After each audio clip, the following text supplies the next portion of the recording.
Good evening, everyone. Welcome to this week's episode of Primetime Gaming with Mr. Boomstick and friends. I'm your host, Mr. Boomstick XL, and my goodness, for a holiday weekend that saw lots of ups and downs when it comes to gaming, we have a ton to cover, and I had put a panel together. Two of the members are running slightly behind, and they will join us momentarily, but along with these packed panel of 6 members, including myself, I have written up a show of shows, and we're going to get right into it as soon as we're done with the introductions. First up, making his, 10th, 11th, 15th appearance on Double Barrel Gaming's network. You know him as the man with the very strong block hand, which now I think his record is up to 27,000 something. But you know what? He's one of the community's finest. He's one of the community's most generous.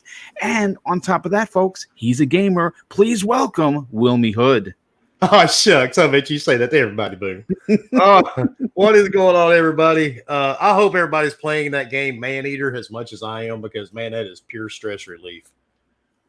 I saw you posting some tweets on that. That game looks fire, man. I definitely got to get my hands on that. It is worth the $40. It is so much fun. I mean, what's better than, swimming around eating people? I mean, come on, man. It's great, especially when you're like me and you live at the beach, Well, coming from a horror background such as yourself, I think that this game is definitely right up your alley. Oh, yeah, man. Yeah, no doubt. It's just funny to watch. I mean, you can pick the people up, toss them in the air, jump up, and then swallow them and dive back down. No, that's wonderful. Well, listen, it does things for the soul. Well, listen, at the end of the day, it's all about playing games. It's all about having fun. And being that you're doing both, I think that you are a winner at the end of the day. But let's continue in with the introductions. Now, this is someone who may be new to the podcasting game. He is making his second appearance on Primetime Gaming, but he's also very active on social media. Please welcome Cotton. What's going on, dude? What's going on, man? What's going on, panel, chat? Thanks for having me back on the show. Just been keeping busy. Work's starting to open back up for me around here in Denver, and playing some games. Went through Last of Us. I was in a Warzone tournament on Saturday. That was pretty fun. Still nice. Still rolling, keeping the games playing. Well, listen, dude, it's great to have you a part of tonight's program. And yes, we're going to be getting into what people are playing, but more importantly, we're going to get into these outstanding topics. Now we're going to get into, of course, our regular panel of superstars in their own rights. First up, you know him as our resident assassin, someone not ashamed to say that the MMO life is for him. Please welcome the Tempest Son. What's up, Boom? What's everybody in chat? It's good to be here. We got Cotton, Wilmy Hood. My boy Cyber just joined us, so it's going to be a good night. Well, yes, it's going to be a lot of fun. Like I said, we got a lot of big topics to talk about. And, of course, following those topics are going to be big opinions. And I'm hoping for a lot of, back and forth on tonight's program. Next up, you know him as our resident Cape Crusader, got here and dropped off in the nick of time from, of course, the Batwing. Please welcome Cybernox. Hey, what's going on, everybody? Sorry, Boom. I got here just in the nick of time, but I can't miss Mondays. I've always said I can't miss Mondays when love talking game with all you guys. Happy Memorial Day to everyone. It's a very, very special holiday, honoring, all those personnel that gave their lives for us. So thank you. Just wanted to say that on air. And yeah, I'm ready to talk some games, man. It's going to be an exciting show. Well, listen, before we get into, without a further ado with the topics, we have to welcome to the panel Pinhead live on camera. What's going on, dude? Well, he ain't taking any more, so we'll call it like that. Well, listen, Pinhead, it's great to have you a part of today's show. You know what? Real quick, before we start with topic number 1, I have to thank someone who was in early that dropped an outstanding and very generous $5 super chat. Black Eye Dog, all the way from the UK, says, "Hi, Boom. With all of these first-party Xbox studios that are creating RPGs, I really hope one of them does a remake of Jade Empire. Love that game. Yet, unfortunately, the only way Jade Empire is getting made is if by some chance EA sells that IP back to, well, not back, to Microsoft. And I don't necessarily know that's going to happen, to be honest with you. But of course, let's get into the topics. Let's get into what we're all here for. And we're here to talk about video games. And we're going to start off with something that's very interesting and should get this show fired up from the moment we start. In a new report from VentureBeat author Jeff Grubb, he has an entire section on his last article dedicated to Microsoft's June event that is planned for either the 9th or 10th of June. Now, right now, that plan is to have a lot of, I guess, secret information that's going to be revealed. This is what the report is saying. Microsoft is targeting June 10th for its hardware and services event, but June 9th is also possible. Now, unlike the May and July game showcases, the June broadcast will provide a closer look at the new Xbox Series X console scheduled to release this fall. Now, with the rumored Microsoft dates out in the open, I have a bit of a theory here, folks. Now, we saw Sony a couple of weeks ago respond with what I consider to be a 1-2 punch. And that 1-2 punch consisted of course, the Unreal Engine 5 demo. And then followed that was the 18-minute Ghosts of Tsushima gameplay demo. That was a back-to-back, again, 1-2 punch. Well, I have a bit of a theory of my own, and I'm interested to hear what the panel has to think about this. Now, we just heard that Microsoft is targeting the June 9th, or more specifically, the June 10th date for this reveal. Now, this reveal, we know, is that the Xbox Series X is going to be there.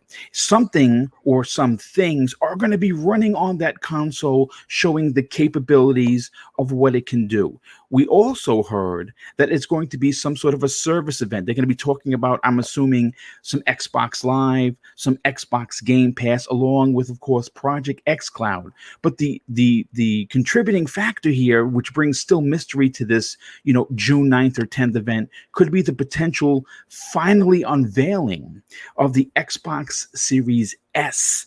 But this is where the second punch comes in. Now, we know for an absolute confirmed fact that CD Projekt Red is doing their own June 11th event. As a matter of fact, it's called Cyberpunk 2077 Night City Wire. And this has been confirmed by CD Projekt Red. Now, it makes perfect sense for me anyway to have this game, one of 2020's biggest titles, of course, running on the Xbox Series X. And I think we're actually going to get gameplay with controller in hand. Now, before we get on to the rest of the topic, I want to go around the room and get everyone's take on this. Wilmy Hood, I want to start with you, if you don't mind.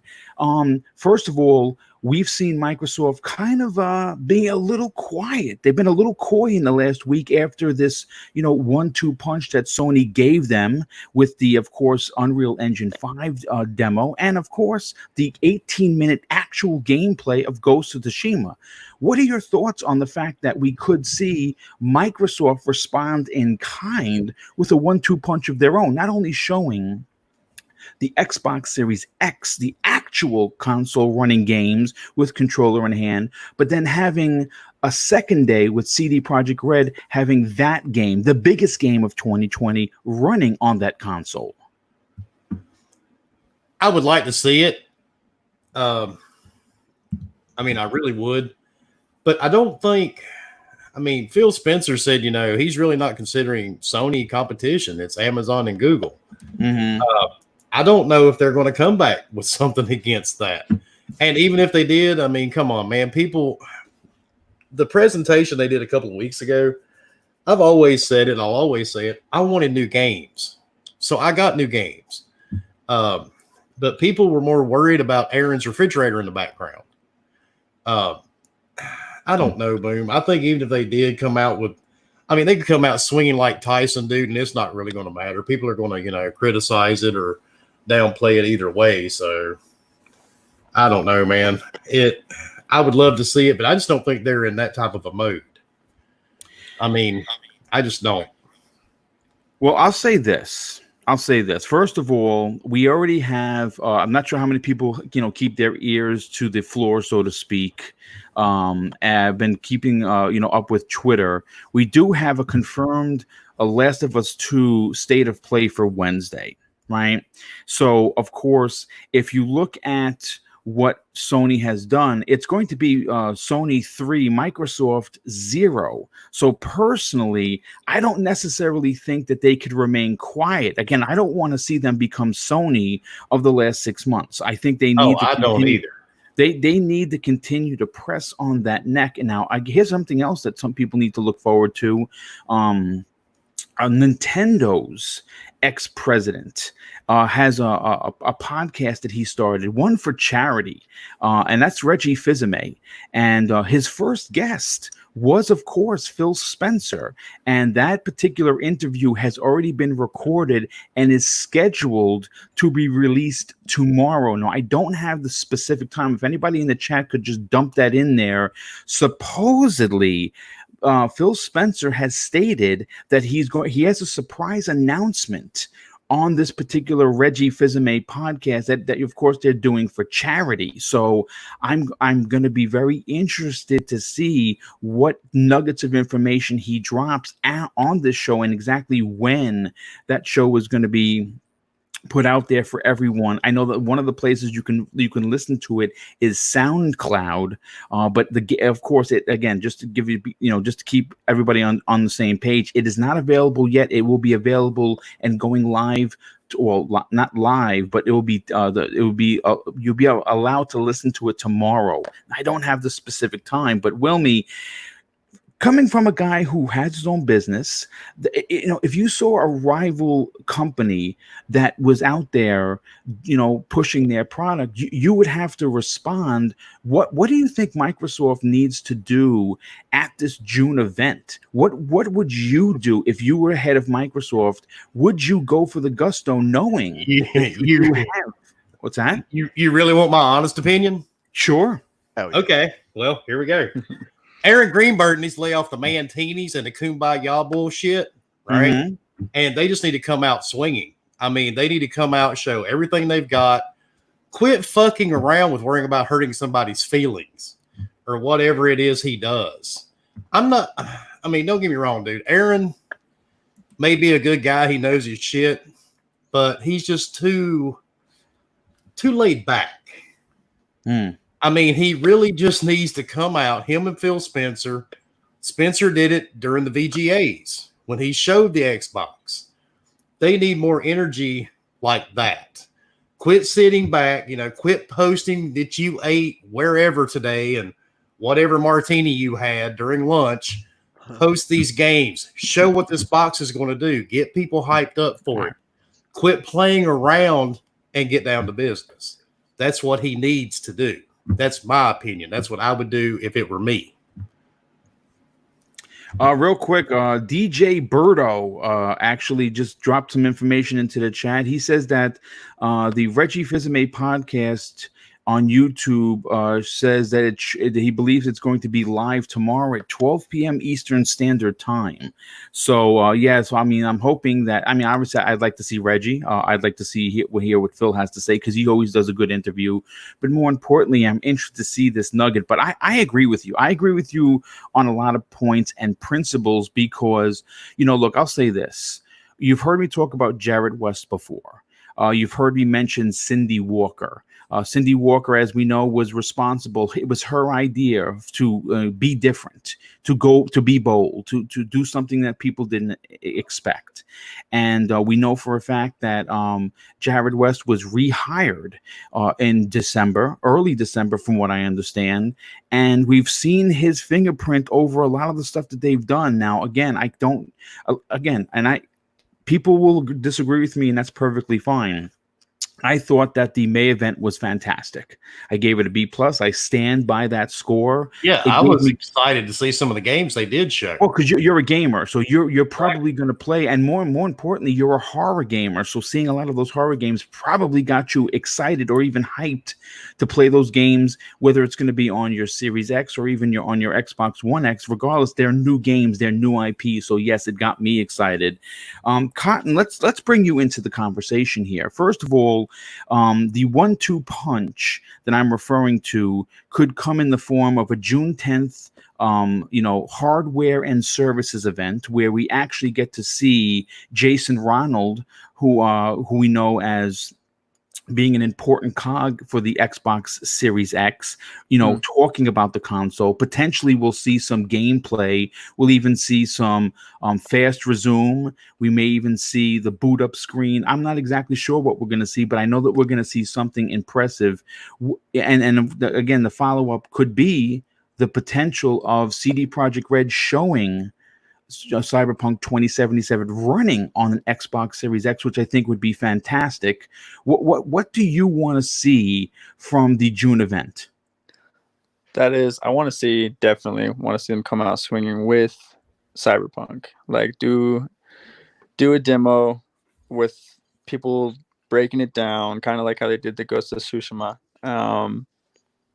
Lengthy, lots of gameplay. Make sure they obviously say it's running on the Series X. I think that's a given. Showing off like the multitasking and the quick not having to close down your games and having multiple games running in the background. The quick resume that you're talking about. Give some features about the new console that grab some attention.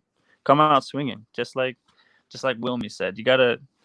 It's time because everyone scrutinizes Microsoft so much. Like you said, everyone, they're more drawn into the background of the room than what those people were saying on that Inside Xbox. They're breaking down how that one of the ladies was pretty much doing it in her guest room. They aren't even paying attention to what they're saying. You got to grab their attention, get the visuals, get the details, and throw it out there. I think they could come out with they probably have some more games, some more third-party AAA type games that they could throw into the show, maybe, because they're saving the first party stuff for July, right? So Yes. yeah, I think they're still going to hold on to that. As far as the series, the S or the Lockhart, that'd be cool to see something about it. I don't think obviously they're going to drop any. I have reservations that they'll talk about that because I just don't know. I think they might, but they might wait to hold out till they do price and then talk about that as well, which I don't think they're going to do yet. So I don't know. I'm interested to see it regardless. The fact that we know they have 2 events coming. I mean, I don't want to be one of the people that's like, I'll just wait for the next one if I'm not happy with this one. But I think I'm excited. I'm excited to see what they're going to show. Cyberpunk's a big deal for everyone. I feel like everyone's excited to see that game. The fact they have the marketing for that is huge. So I think that's definitely what I'm most stoked for. That's what I want to see the most, is just a deep dive into Cyberpunk for sure. Well, like I said, they are doing a Cyberpunk event on the 11th. Again, what I'm saying is complete speculation. Now, it's safe to assume that they're going to want to show that game running on the best hardware. The best hardware, quite simply, is, of course, the Xbox Series X. Yep. And if they can show actual controller-in-hand gameplay, whether that be a mission or an opening, or somebody from CD Projekt Red explaining, like you said, like what are we seeing? What is the scene explained to us?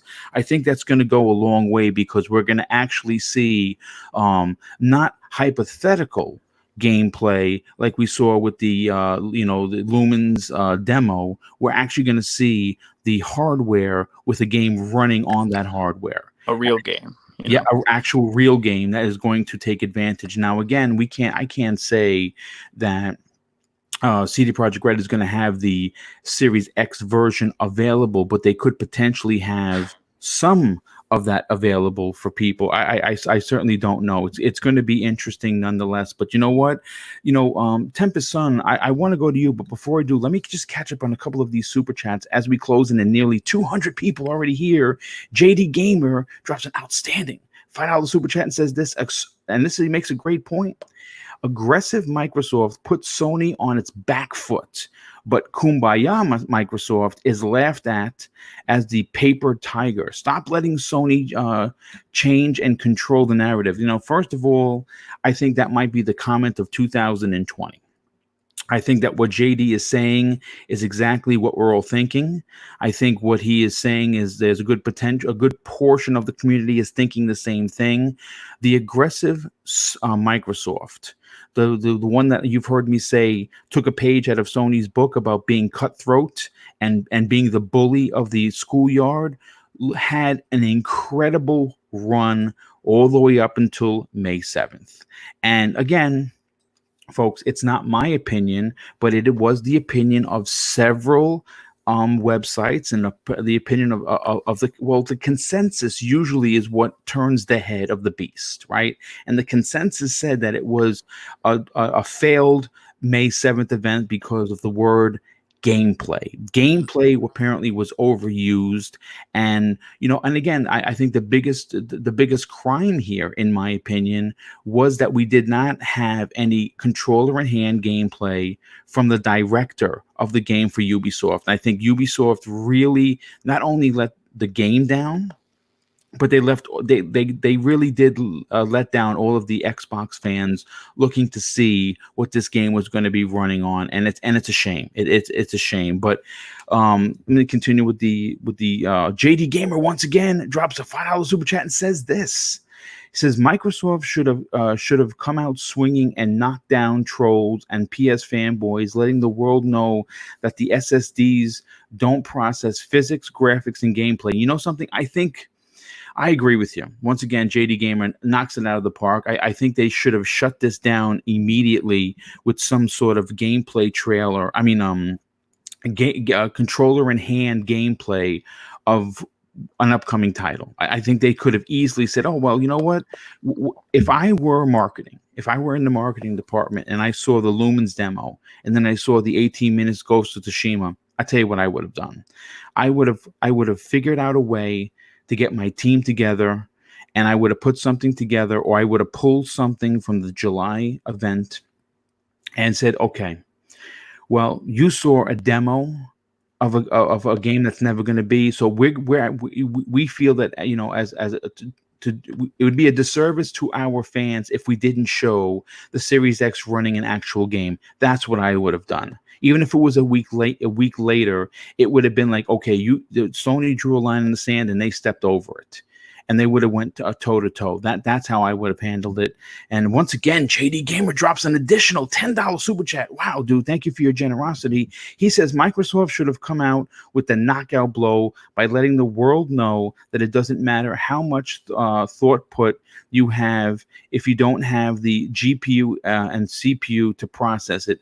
Power matters, and so does T-flops. Yeah, you know what? That's the one thing that I have to say that I find it to be almost hilarious. Now, listen, I'm the first one to admit I'm not a technical guru by any stretch of the truth. I get my information from, of course, the dealers and the Colt Eastwoods and the D-Batches. And there are a few other people. I like to tune into Austin Evans and, of course, Digital Foundry. And that's where I get my technical information from.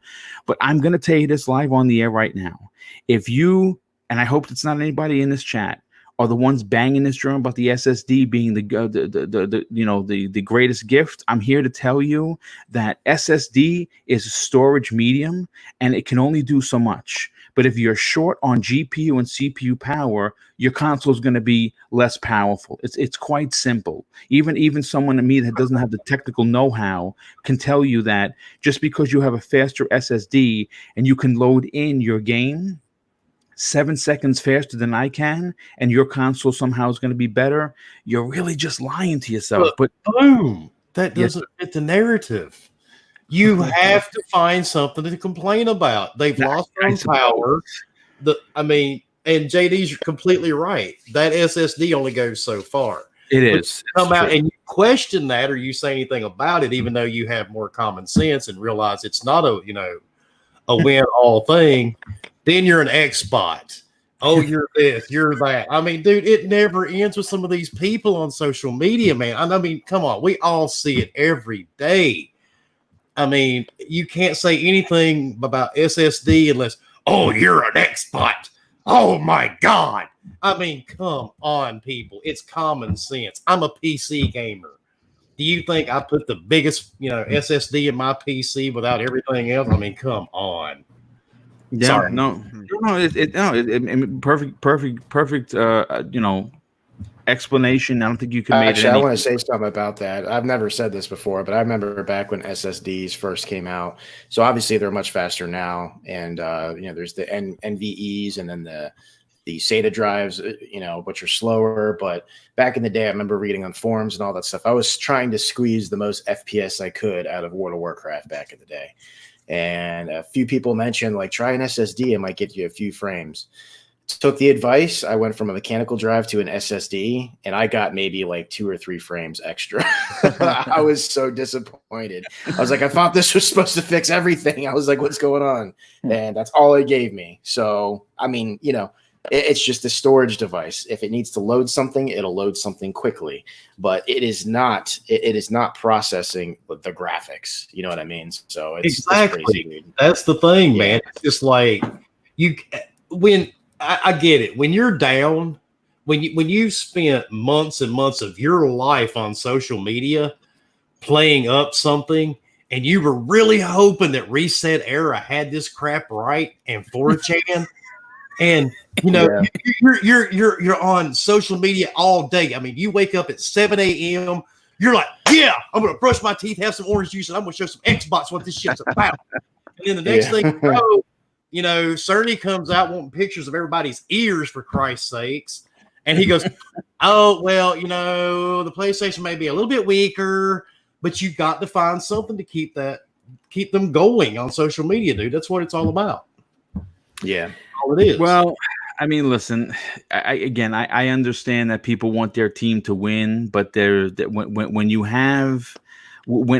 the numbers are officially in, and the only thing you could wrap your mind around is an SSD, you got to ask yourself, man, are you really living the best life you could live by going out and insulting people when they don't agree to your narrative? And the answer is no, it's not. So you know what? Enough of that shenanigans.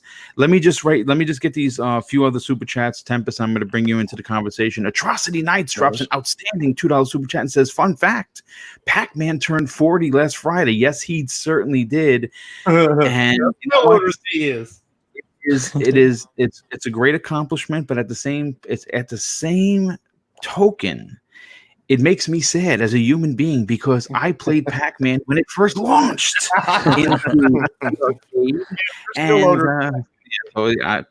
still older than Pac-Man, and sadly, it's exciting but also very depressing. Master Jazz 09 drops an outstanding and very generous $5 super chat and says this: I don't understand why y'all even watching. Y'all are so negative and demanding. Now, I'm assuming that I missed something in the chat. I mean, listen, I want to say this: everyone is welcome, whether you fly all 3 flags like myself, or you fly one particular flag. But I am going to warn you: if you want to give an opinion, it's very welcomed.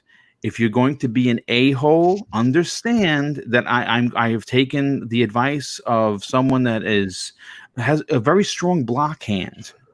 And I will be cleaning up not only my personal Twitter account, but I'll be cleaning up this chat. So if you're going to come here and start poking the bear, understand that this bear bites and you might just get banned. So just be, hang out, put your opinion out there. Just don't be an a-hole, because when you are, you're going to get banned. Real quick, Internal Shada drops a $10 super chat. Hey, dude, thank you so much for being here. But more importantly, thanks for your generosity. He says what Microsoft needs to do is next month show 8 AAA studio games and 7 studios for July.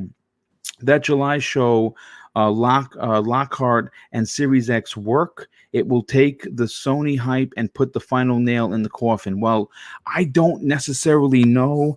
I'm hoping that they show that many games. I think that they have to.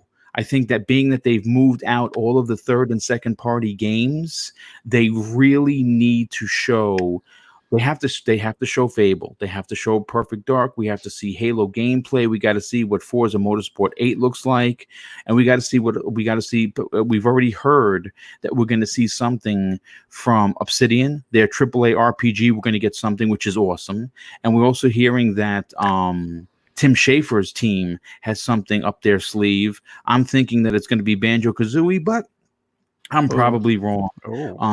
Black Eyed Dog drops an additional $5 super chat. Thank you for being here, dude. He says, but boom, the PlayStation 5 SSD is 300 teraflops and cools the system to minus 50. I don't know. And JD Gamer once again shows his outstanding generosity. Says PlayStation fans are so ridiculous. That they compare the SOD loading demo with the Spider-Man streaming demo and don't know the difference between loading versus streaming. Yeah, it's I've seen some of these headlines for social media, and it is terrifying. But you know what, Tempest Sun, look, you've heard everyone's opinion. You know, we are all saying we need Microsoft to be aggressive. We need for them to push Sony back on their heels, and I think they can do that because we know that they're going to be showing us stuff all the way until December of 2020. So we're going to have 5 to 6 months of great things starting in June. But this June event, and which is supposed to be, again, the 9th or the 10th, followed by the Cyberpunk demo on the 11th. Do you think that this is Microsoft's, I guess, counter 1-2 punch? I believe it can be. I pretty much agree with what everybody said. You want them to be as aggressive as they possibly can be, but originally E3 was June, and you'd think you'd get like the E3 substitute in June, but we're getting it in July. Maybe they need that time. Maybe it's good they had that time. Maybe they had more traditional trailers, and now everybody, whether they love the last, Inside Xbox or not, is screaming gameplay. So maybe they have to pivot and make different trailers of gameplay, whatever. I don't know what it is, but I don't necessarily think they need to. It sounds weird coming from me, but I don't actually think they need to counter this coming PlayStation event in June with games. I don't think they need to do that. I think what they should do is I think it's finally time to show the Series S and show reasons why somebody with a 1X or a 1S would want to upgrade and buy it. And I know they're not going to talk about price right now. They're not going to do that, and probably until Sony talks about price. I get that. Yeah. And Sony isn't going to talk about price this June. I just highly doubt they're going to.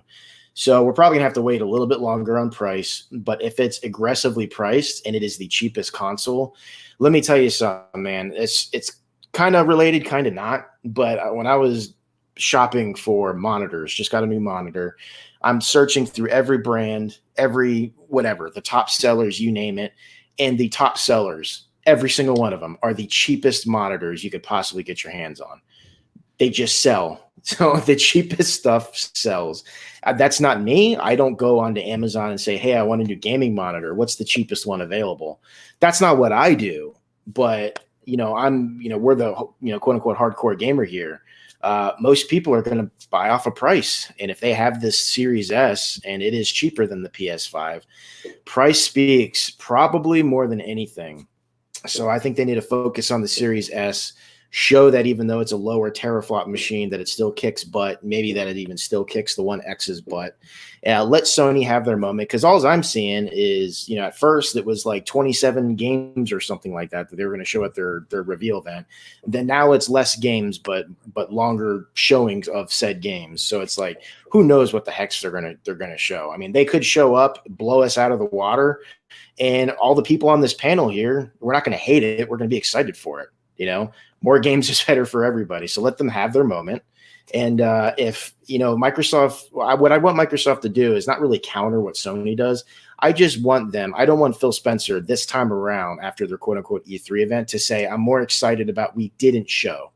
I don't want him to say that. He said that a few times now. I do not want him to say that. I want them to show everything that they have. And if it's truly not ready yet, then maybe even pull a Nintendo or a Sony and just give us a logo or something like that. People freaked out when they saw Metroid Prime 4, and then that Oh, game dude, got canceled and restarted. It's ridiculous. But honestly, I'm just ready for them to just show everything they got. The games will speak for themselves. Also, what I'm really kind of like wondering and hoping is if they did rather make and or purchase more studios and actually manage to keep it under wraps. How cool would it be if they showed off a game and then after they show the game off, they show what studio it's from and it's a new studio and you just find out that way that it's a first party studio, kind of like what they did with, everybody knew they were going to buy Playground Games or hoping they would, but they showed, Horizon 4. And then they said, we purchased the studio. I think that's how it went down. But yeah, I would love for them. Phil's been saying he wants a Japanese studio. That's what I want. I want a new JRPG or Japanese inspired game that I can't play anywhere else. I want them to show it off and say, hey, this is our game. That's really what I want personally. I don't know if I'm going to get that or not, but I'll be happy. I truly believe that it's going to be a kick butt show. And just the fact that we're getting Halo, and I know we're getting Halo, I just have this feeling that Halo Infinite's going to be awesome. I just dude, I think it's that going way. to be more than awesome. I agree, and I think that they have. I put it this way: whatever they're going to do in July, not only does it have to the lead foot has to be Halo, but they have to show actual gameplay, and I want to see what the open world looks like. I want to see actual gameplay. I want to see a controller in hand. I want to hear some narration from somebody from 343 to tell us what we're seeing. Look, I'll put it to this way: a lot of people are not going to want to hear this, but you know what? If you considered Microsoft's May 7th a misstep, because that's what it's being considered, not by me, but by the vocal, I guess, majority, which of course is the loudest. That's fine. You're entitled to your opinion.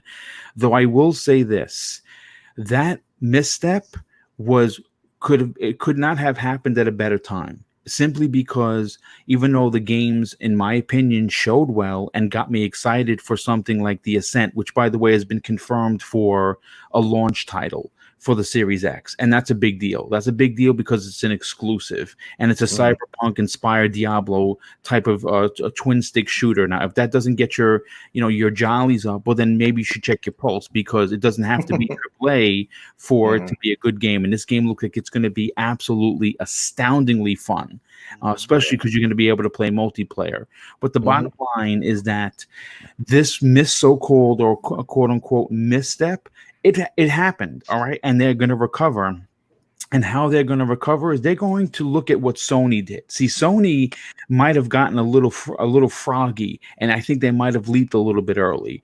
And you know what? They showed some, the 18-minute Ghost of Tsushima, gameplay that everyone was cheering about. And granted, I'd be the first one to say I enjoyed it. I cannot wait to buy that game. I have the collector's edition pre-ordered, but at the same time, they might have tipped their hand. Because now Microsoft's counter can be, well, instead of showing a demo of a game that's not a game, that's all it is a tech demo, it's never going to exist, we're going to show you the actual console running said game. I think that's what they should do in a surprise event. And on top of that, pull the feather right out of Sony's cap and capitalize on how look at exactly how they did their Ghost of Tsushima demo. It was 18 minutes. Someone was talking in the background. Use that knowledge to show off Halo Infinite. Give us 15, give us 20 minutes, give us something for your biggest flagship title. Now, Cybernox, my question to you, and talk to me nice, Boom. Let's go. And you've sat back and you've listened to everyone and you've heard people's opinions. The June event, I think, is going to be the redemption event, in my opinion, simply because it's a month almost to the day after the so-called quote-unquote misstep or the snap, right? If you're a big Marvel fan, right? Well, this is their chance to not only show off the console, but they have a chance to show off what the console is capable of doing. Give us some stuff that they didn't talk about. What are you expecting from the June 10th event? And do you think that maybe I'm onto something about a back-to-back, Microsoft inspired 1-2 punch with not only the June 10th event, but the Cyberpunk event the day after? They'll be phenomenal. I believe I said a few shows back as well. They can't, it's got to be like those commentators on the Water Boy. This the last game of the year. You can't hold anything back. All right, that's all I'm saying. They need to come out swinging. It's kind of like Wilmy alluded to. Um, they gotta go out there and just pretty much put all their cards on the table. They're coming off somewhat misstep, but like you said, Boom, it wasn't a terrible show. People were just expecting gameplay because that's the way it was marketed. So they got to come out here swinging, and if they do this 1-2 punch with Cyberpunk, I can see it going two ways. It can go great. Cyberpunk is probably, if not the most anticipated game now for 2020.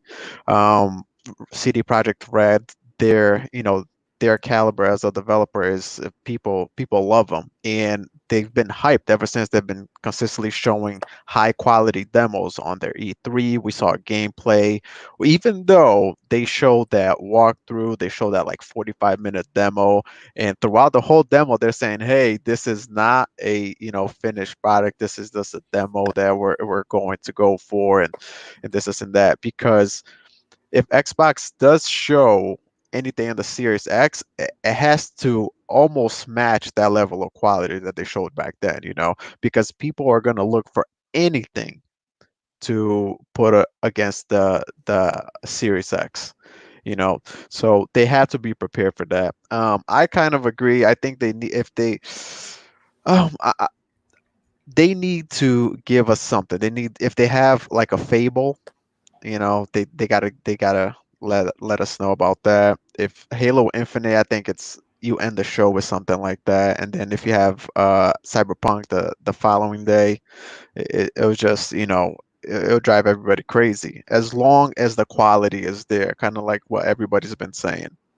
I'm a little mixed on if they should do anything with the Lockhart, because they need to show just how good these games are going to look, how they're going to play, and they're going to be talking about the Series X, and then they're going to say, "Hey, but if you want, you can get this lower tier console." I don't know how well that would go.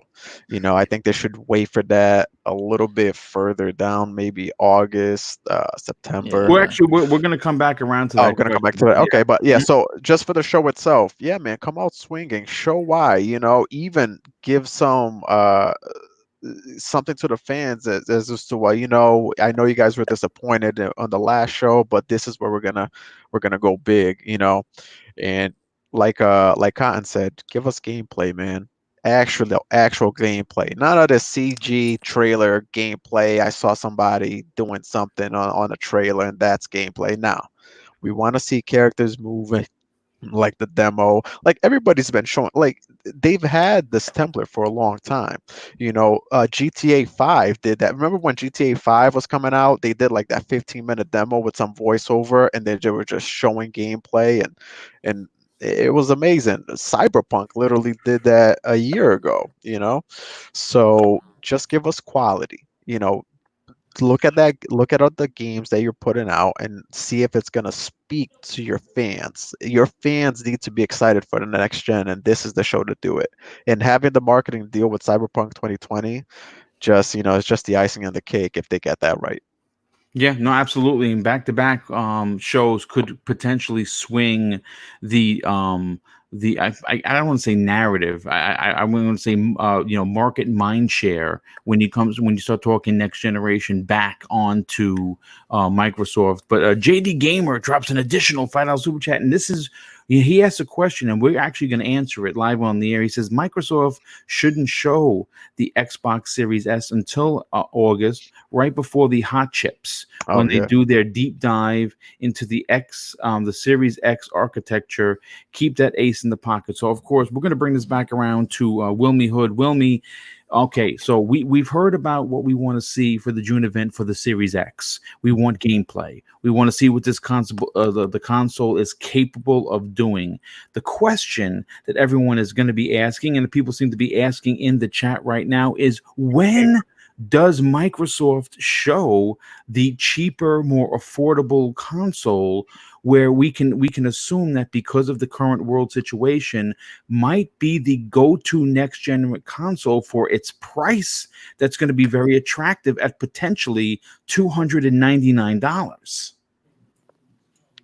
Well, I'm pretty sure you're going to have parents that aren't going to spend $500-600 on their kids' console.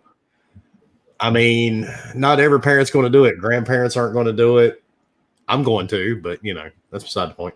But most people aren't going to pay that for their kids, and plus, if it's an all digital console, which isn't that the rumor? It's supposed to be digital, pretty much. All digital, yeah, no disk drive. Yep. I mean, they don't have to worry about the kids breaking the disc or any of that good stuff. So, I mean, I see a lot of people buying this for their kids. Some people will buy it to have it in second rooms or wherever. Yes, I'm going to buy two. I'm buying the X and the S. Yeah. So, I mean, I think it'll sell well as long as they price it better than they did the sad edition. The sad edition was truly sad. The pricing just made no sense, and I mean the disc drive was still there. They just covered it up with a plate. Yeah, it was bad. It was poorly designed. It was poorly marketed, and it was poorly priced. Yeah, it was definitely an afterthought. I mean, but they sold a lot of those on Black Friday. So I mean, I think if they come out with a good price on it, you'll see a lot of those units sell because their biggest thing right now. I mean, they're trying to pump Game Pass, to people that don't have money to buy a lot of games. Yes. Well, I mean, if you look at the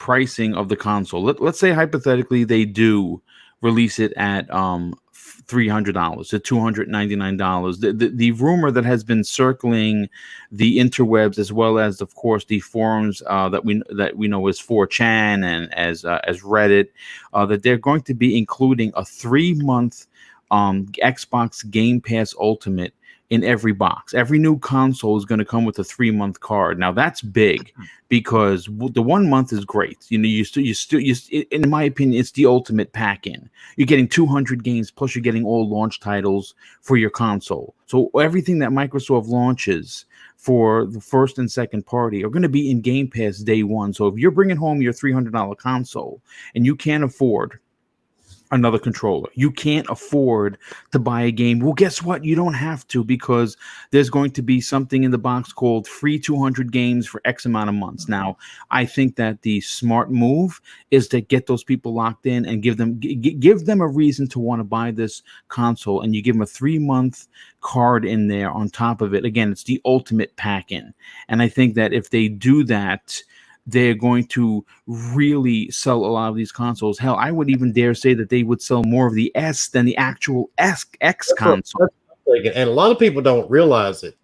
Sony, I can't help myself. It's Monday. It's been a really shitty day. Sony caters more to the fanboy population of gaming. I mean, they don't really go after the casuals, because I've said this all the time. All of us here on these podcasts, and on social media, we're a select few of the gamers in the world. Right. Well, we're the 10% for sure. Oh yeah, there's a lot of casual gamers, and whether you like them or not, people playing games on their phone, that's a gamer. People playing anywhere, they're gamers as long as they're playing games. Microsoft wants to hit all these people. They want to hit all of them. They have the infrastructure. They have the cloud services. I mean, that is the direction they're headed with this console, and that's the direction they're trying to hit. And yes, Christopher Hart, you too, brother. But they're trying to, cater to you too. But that's who, Microsoft wants the whole pie. Sony wants this little tiny sliver, and Phil Spencer is sitting back going, no, we want the whole pie. Mm-hmm. And that's what they're going after. And this little console should help them achieve it a lot easier. Yeah, just to piggyback on what Wilmy said, I think Sony's extremely smart of giving their fans exactly what they want to hear, right? Not necessarily if it's something they're going to do or not, just whatever they want to hear. They'll announce something, years back, like they announced Final Fantasy VII. How long ago? It was 5 years ago. They said they were for the indies back, when they a few years ago, and then now they're saying, no, we're here. We're focused on hardcore games now, and they know exactly how to cater to that audience, how to make, like, they're very good at smoke and mirrors all the time.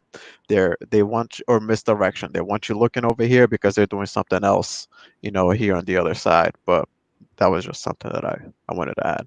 Oh, No, so I they mean- should work in the government, right? Say that one more time. They should be in the government. Well, you never know. I mean, if you remember back in the days, a PlayStation 2 could launch a missile. So, I mean, we don't know. Cotton. So you've heard everyone's opinion. When do you think is the right time for Microsoft to show off the Series X? I mean, the Series S. I'm sorry. For me personally, kind of like I think it was Cyber who was saying these kind of things they'll show it off later on, probably around August when they do price or hold out on it. I think it's smart for them to really push the power, push everything out for all on the Series X, like for these next two shows, like personally, because when you put all that marketing out there, just showing that they got the bigger hand, and then you start doing price. Hopefully both of the price points are out for Sony and Xbox come August, and then you drop, okay, here's the Lockhart everyone's been known about, right? And then and then the marketing shows how powerful the Xbox is for the Series X. And then you have the S, which is like, okay, you can have this too. And then you can have two marketing campaigns where you have, the ads come on. It's like, this is powered by Series X. And then this one is powered by, the Series S or whatever. And then you can see the two different SKUs. But everyone knows where Xbox is sitting at. I think it's going to be around August. They come out, they show the consoles, they show the price, back to back. Here's your S. It's a lower scale. It's still more powerful than the Xbox One X, but it's the all digital, and it's the one it's for your kids. Like Wilmy said, your kids aren't going to have no disc to break. Throw this one in your living room, have the Series X in your gaming room, however they want to do it. I think they could easily do, back end. Just you throw up the image on the TV after the gameplay trailer or whatever, when they're doing all their full marketing swing. And you have trailers where it's showing the Series X and some showing the Series S. So it's like you don't really need a full deep dive, I don't think, into the Lockhart as much as they needed to really just push the power narrative and shut up all this SSD nonsense. Like, I think around August, if that's when everyone's saying, that's what I keep hearing. It's like, I think by August, you'll have the price points out. Hopefully pre-orders come right around after that. I know people are thinking that might be I think they're going to do. late. I think at least the pre-orders have to come in either that June event or the latest July. They have to know how many. Yeah, they have to know how many consoles they need. Yeah, to push. That makes sense. Either way, whenever the pre-orders come, they're going to go fast. So I don't think it matters. It definitely matters for them making the consoles and needing to know how many they need to make. But I think they're going to, both Sony and Xbox, whenever they drop those pre-orders, they're going to be done like almost right away for most of them. But I don't know. I feel like they really got to push the X more and then kind of bring out like the final, your last hand, show they got the S2, which beats Sony on the price and also beats the PS4 Pro, beats the One X right now, comes in at about $100-$200 cheaper. And that one is just on Black Friday, like Wilmy said too. You can't find anything on Black Friday, man. Like, Yeah, they're gonna sell all of their top of the line stuff, and then people are gonna be grabbing all the S as well, and putting in that 3-month free, and each console is huge.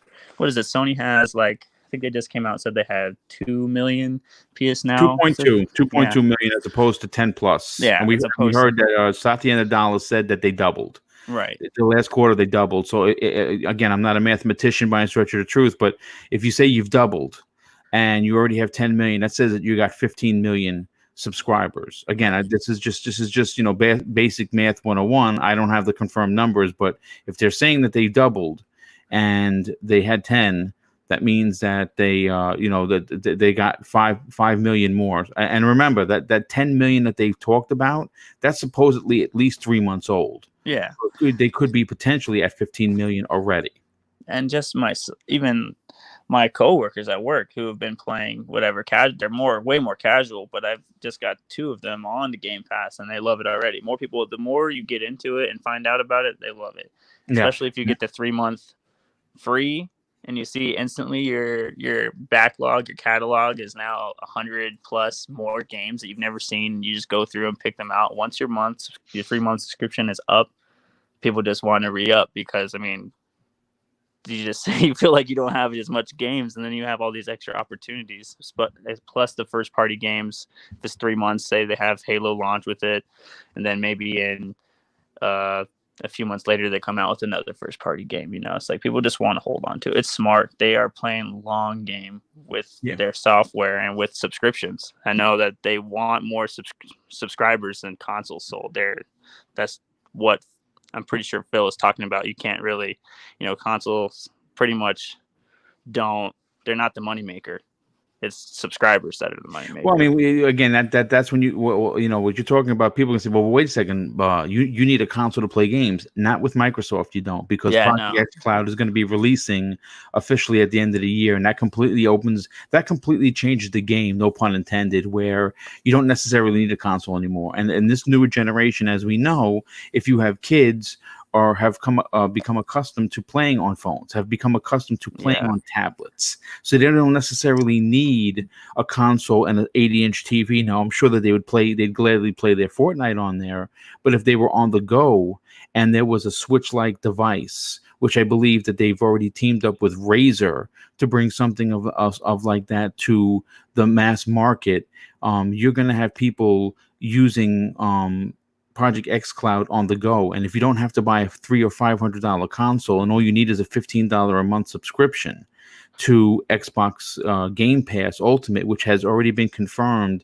that X Cloud is going to become a part of, you have a winning combination. And we're seeing this focus that I'm talking about not only be for this country, more importantly, the Asian region where they failed before. Sure. Yeah, it's huge. I mean, that's something I'm really excited to see, just how it plays out. I mean, I've been so into the xCloud beta. It's a game changer, man. Like the fact that you don't have to have a console in the future. I'd like to see them talk more about it. Obviously, talk about the launch. If you could essentially just have a smart TV, and your smart TV has the Bluetooth connection, the same as your Xbox controller or whatever controller, because you can use a PlayStation controller for xCloud too. You don't even need a console, and you just have the app on your TV. You're subscribed. You're going to see that with the Samsung because they've signed an exclusive deal, and right now Samsung makes one of the best TVs, so you can see that happening.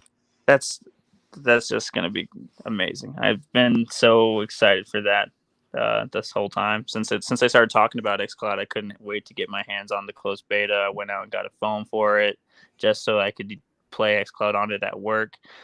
I think people are really gonna be mind blown once that people don't even know about it. Even people at my work, they're like, "What? How are you playing your Xbox on your phone?" Like he's trying to do it himself. I'm like, "Well, you can't really do it with your iPhone right now, but it will be kind of everywhere here soon." And that's going to be a huge game changer for Microsoft. Like as soon as it hits the masses, people are going to be like, wow, it's Netflix of gaming right here on my TV, on my phone, my tablet, wherever on the go.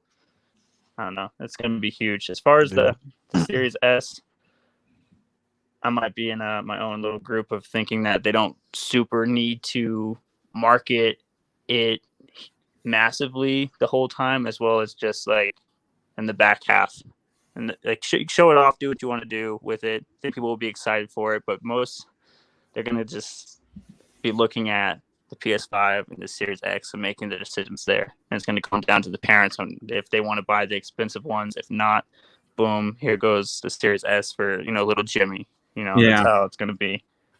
No, I mean, you bring up a lot of great points. You really do. Tempest, I'm going to bring you back into the conversation, my brother. First of all, JD Gamer drops an additional $5 super chat and says Microsoft should force Sony to reveal that price and crush them once they have no kumbaya, wait them out, and then go in for the kill price and performance. And I think that's what they're going to do. This August date is really starting to make a lot of sense. JD Gamer once again shows his outstanding generosity and says, if Microsoft really wants to end Sony, they can give Xbox Series X a late cycle spec bump OC it just like Sony did by 10% of both the CPU and GPU. 4.2 gigahertz, 13.3 teraflops. Yeah, they could absolutely do that. Kendrick Starr drops an outstanding and very generous $2 super chat. Thanks for being here, Kendrick. He says, "Control your mods because Lethal is tripping." Well, I mean, Lethal is not tripping if people are being jerks, dude. I mean, if you're coming here to make trouble, we don't want you. And if you want to unsub me for saying that, then listen. That's fine. Unsub me, give me a thumbs down, write me a vicious, nasty, comment. That's fine. I'll just block you that way. Look, the thing is this: we're all gamers, and everyone's opinion matters. But if you're gonna come to look for trouble and start poking the bear and making trouble to the people that are coming here just to have a good conversation and enjoy the show, you're going to be shown the door. And if that's something that you're used to in the other shows you listen to, then I suggest you go and you listen to those other shows. And maybe this show isn't for you. This show is a welcoming, accepting show. Being inclusive is what I'm all about. But if you're a dick, you gotta go. I'm sorry. No more Mr. Nice Guy. You can't come to the show and bother my chat. This is I know no one else says this, but the chat that's here that comes in every day to listen to my live shows are an extension of my family, and I protect my family. So if you're a dick, expect to be shown the door, and I'll leave it at that. Danny Adino drops an outstanding $5 super chat and says this: "They should also show the games running on the Xbox Series X, not PC, with targeted specs." And that is a great point, Danny. I think they absolutely need to show controller in hand and show that console running these games. Let's see. We got a couple other ones. Sean Shoe Honest One drops an outstanding $5 super chat and says this: "Stop comparing PS5 specs to PC. PC parts can be upgraded, PS5 can't, and are made with those parts in mind, which is why console games are better." I mean, listen, obviously, in my opinion, it's really comparing apples to oranges. Joe Dunmore drops an outstanding $5 super chat. Hey, Joe, thank you so much for being here. He says, "I believe the pre-orders will go live not too long after the brick and mortar stores open." Yeah, I'm hoping, because I'm dropping it down. And Sovereign Cognito drops an outstanding $10 super chat and says, "Eurogamer and Digital Foundry covered the Velo architecture 2 months ago and have hold on a sec. I just lost it. It says, "I have stated that it will enable the SSD to exceed." Wow, man, the chat is really going crazy here. "To exceed 2 to 3 times the speed." No one talks about that. The XSX is significantly more powerful. And it says here, Kendrick Starr. I mean, listen, dude, Kendrick, I appreciate the $5 super chat, and if you want a refund, I'll give it to you, dude. But whatever you said must have been derogatory, because Lethal Papa blocked the message, and I trust in Lethal. JD Gamer drops an outstanding $5 super chat and says this: "Microsoft needs to do a fast travel streaming demo." I agree.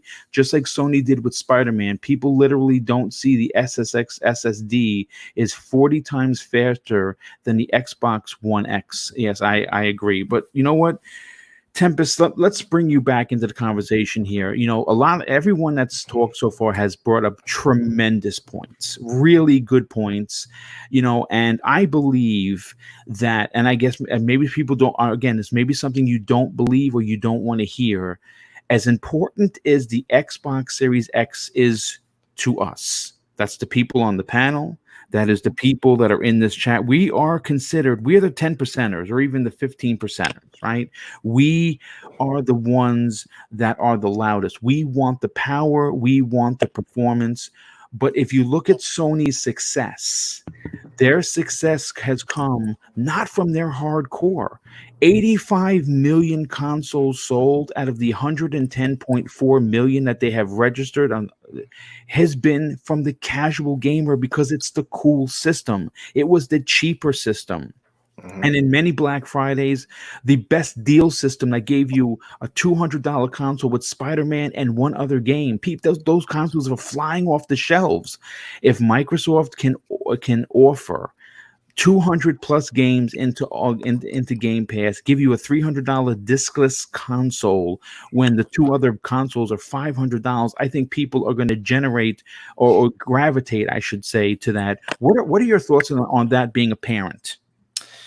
Man, I actually kind of feel the opposite to what everybody else. Everybody else seems to think they should show it as late as possible. I disagree. I think you should get the general public used to the idea that there is going to be a cheaper box. I agree. I absolutely agree. Yes. So that time when the July event rolls out, if somebody wasn't planning on having Microsoft be their quote unquote #1 console or their main brand they wanted to go with, whatever, even PlayStation guys, PlayStation hardcore, they're just like, man, I don't want to buy an Xbox. I'm a PlayStation guy. Let's say they see something they really, really like come July, knowing that there's just a cheaper box that still outperforms the current best console, the One X, or the Pro, the PS4 Pro. They might look at it and be like, well, I only have to dump $299 into this thing, and then I can get Game Pass.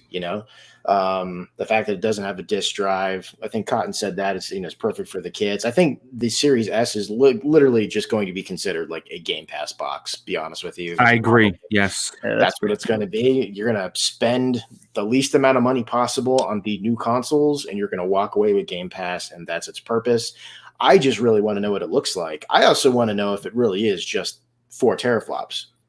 I know lately some people are thinking that it's more than that, and then you got like Dealer, who everybody knows who Dealer is. He's like, no, it's 4 teraflops. Like it has to be 4 teraflops, But so I don't know.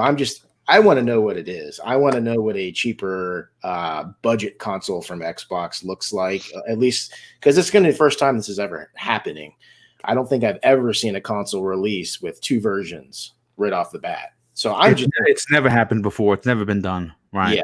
So, and I tell you what, if you want to, I don't even think Microsoft cares about this. As long as they're making their money, and they are going to make their money. They are really, trust me, they're going to make their money. So I don't think they really care who, quote unquote, wins. But if they want to be able to look on Twitter any given Sunday and just see a bunch of people saying, oh, Microsoft's the winner of this console generation, what you do is you get that cheap box and you get the marketing rights back for, I hate to say it, but for freaking Call of Duty. Call of Duty. You get the marketing rights back for that and market it just like PlayStation markets a lot of their third-party deals. Make them believe the only place that they can play it is on the Xbox. Get the marketing deals back and sell it with a cheap $200 to $300 console. My goodness, you're going to see consoles fly off the shelf like you've never seen before, ever. If they're going to do that or not, I don't know. Maybe Sony has sold their left leg in order to keep that marketing deal, but Activision doesn't give a crap who they're marketing with. I don't know how much longer that the current deal they have is in place, but I'm telling you, man, those marketing deals, they go a long way. And, when I don't want to be too long-winded here, but when I think about the numbers that they recently came out with how many accounts is on PlayStation Now, I'm sorry, not PlayStation Now, just PSN, the PSN accounts, period. I think they have like 40 million subscribers or something like that out of like 110 million consoles out there. And you can't play Call of Duty unless you pay for, PlayStation Network, right, your PSN ID. So I just looking at numbers and then seeing how many accounts are actually running. That doesn't mean they're all subscribed to Xbox Live Gold, but they're reporting they have 90-something million users. That's massive. Not all of them are on Gold, but a lot of them will be on Gold. I have a very funny, not suspicious, but just from what I've noticed, there's more people playing Call of Duty on PS4 than Xbox and on a PC. So I just feel like so many people playing on PS4 are the casual Call of Duty players that just buy Madden, Call of Duty, and maybe one other game a year, and that's it. That's it. And there's nothing wrong with that, but I just feel like if you get those people, those casual people on your side with the cheap box and marketing, I'm telling you, I don't see how they could possibly lose. If you think the metric of who wins the generation is how many consoles are sold, I don't even care if Microsoft is mainly an American company. If they get the marketing deal right or back for Call of Duty and they have the cheaper console, they're going to sell more consoles. I think it's as simple as that, to be honest with you. I might be crazy, but I just think that's how it is. Yeah, I mean, look, I'll say this regarding the marketing deal. Is it important? I'm sure it is, but to be honest with you, I think that's. But I know it's going to sound crazy, but I don't think that's where their focus is. Their focus. Oh, probably not. Yeah. Yeah, their focus is on outside of America, because America does very well for Microsoft products, especially the Xbox, and it's going to do well here. But there's a reason why Crossfire X is being rebuilt from the ground up. There's a reason why it's getting a single player campaign. There's a reason why they're pushing Project X Cloud in Korea, right? Yeah. Mm-hmm. There's a reason why Microsoft just brought Xbox Game Pass Ultimate to the Asian market in Japan, because right now they have a potential of snagging all of these gamers that stay in these cafes, that play on their PCs and play on their tablets and play on their phones. And if you have Project X Cloud up and running, Phantasy Star Online 2 is going to be a very tantalizing get. And I think that those two particular, like, a lot of people don't talk about that, about cornering the market for those two particular games, those two particular regions. And you don't have to buy a console. All you have to do is pay $15 a month. That is what Microsoft is going to do.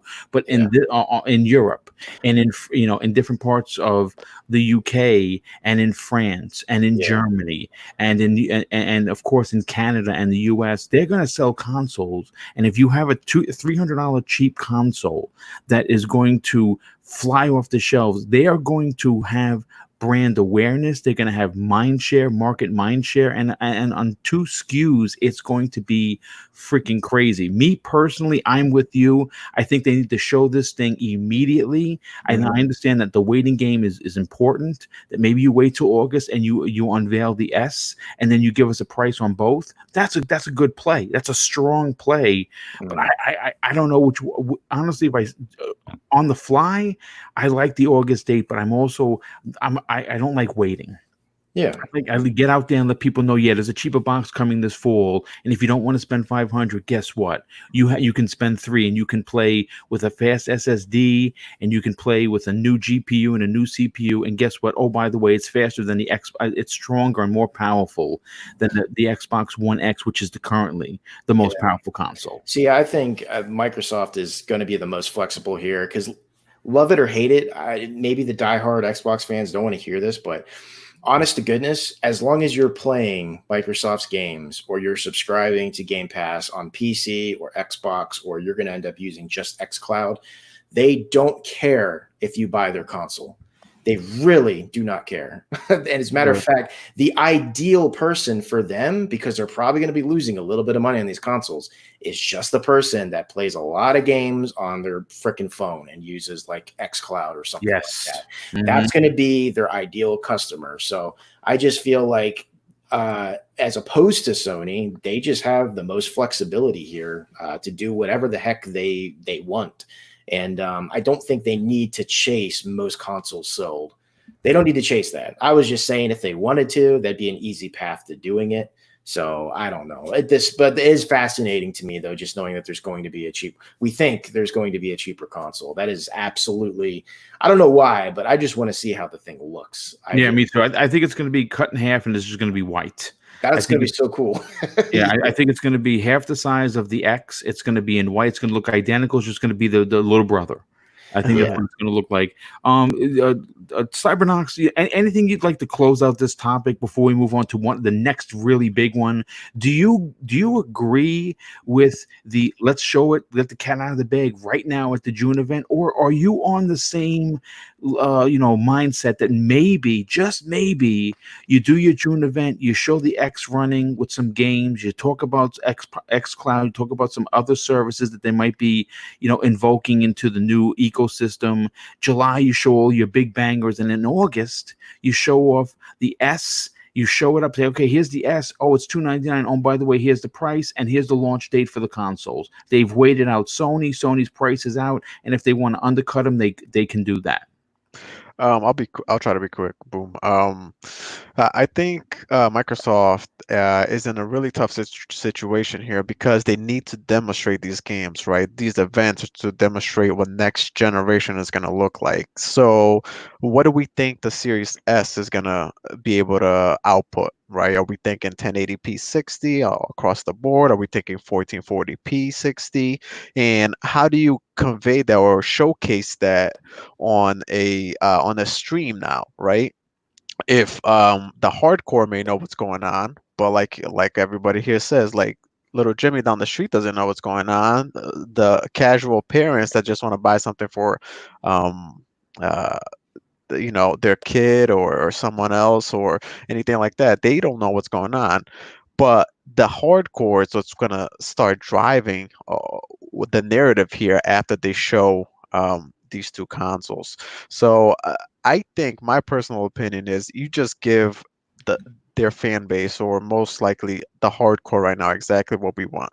Give us the power, show us 4K 60, should give us everything, don't hold anything back, and then leave the S for the end, when they are going to start discussing prices, just because by that point, if people are just gonna look for a price and not necessarily look for what console does what, then they're just looking at price anyway. So you don't have to go ahead and announce the S now in June or July. Wait till you're ready to announce your price, because all the, like Wilmy said, your parents, the grandmas and everybody's like that, the grandparents, they're just gonna pick up what they can anyway. So at that point, it doesn't matter. And like I said, it's gonna be tough too to convince the hardcore, because when you do announce the S, how do you display that? How do you convey that? How do you show that on the stream?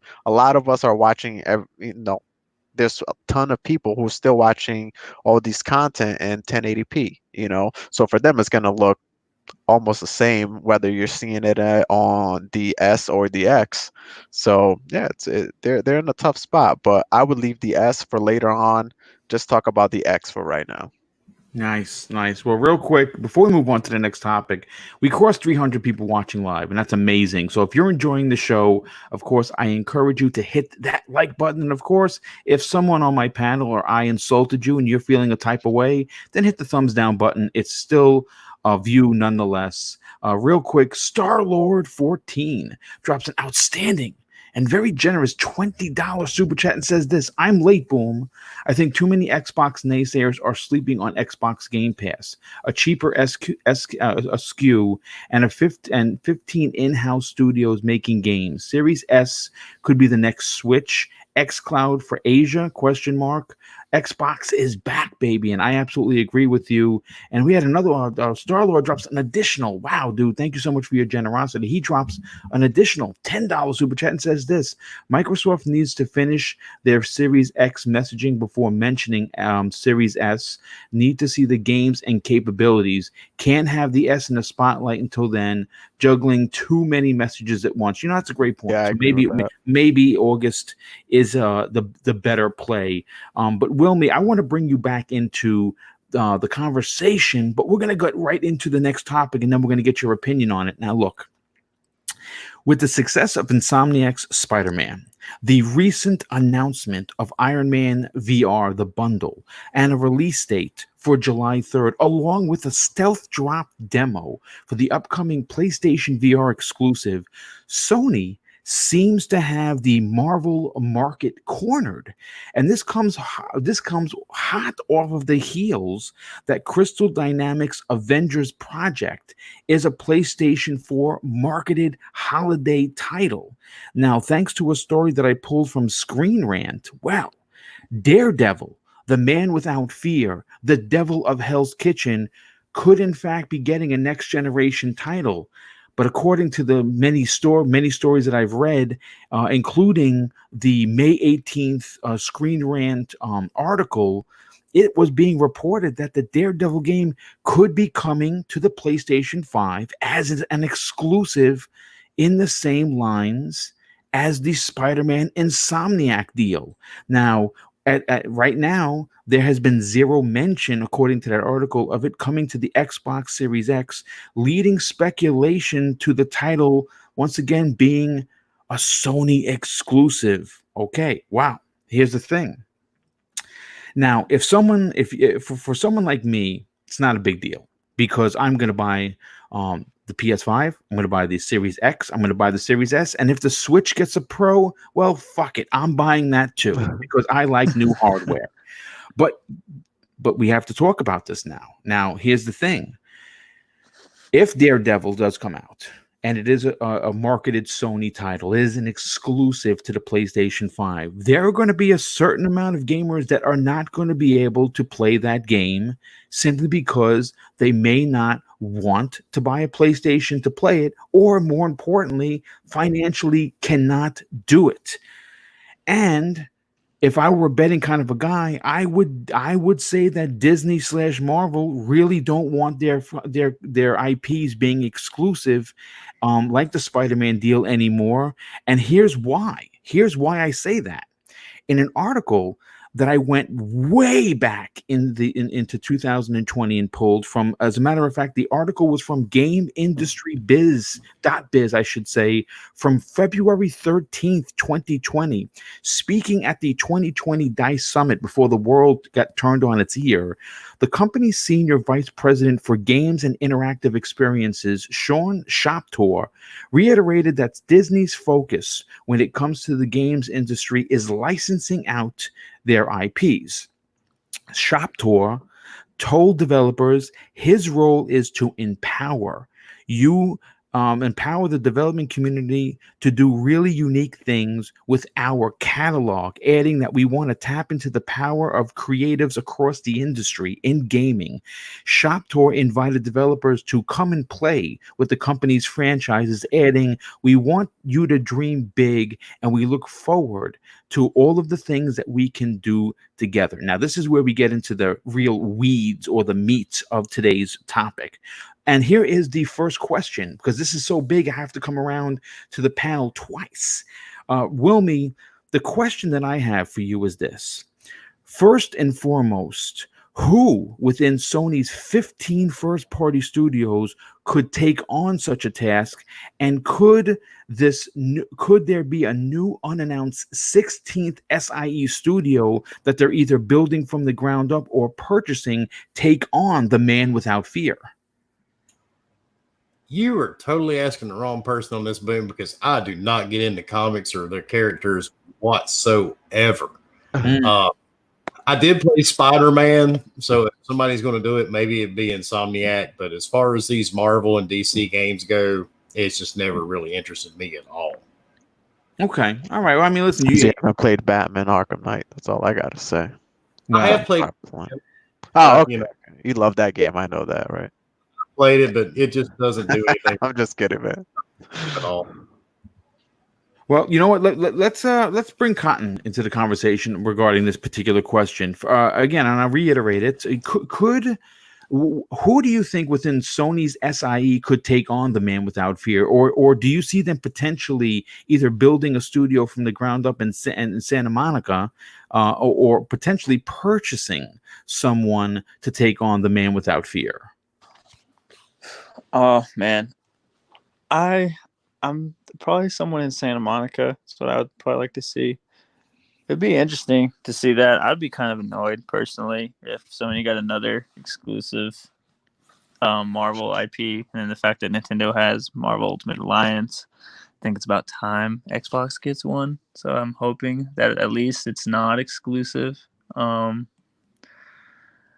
I don't know. Either way, right now, I have a PS4 Pro in my house. I don't know if I'm going to buy the PS5 at launch just because of money and whatnot, but I'm a sucker for Marvel. I am. I'd love to play a Daredevil game. I'd love to see somebody make a Punisher game again, like the one they had back in the day on the original Xbox.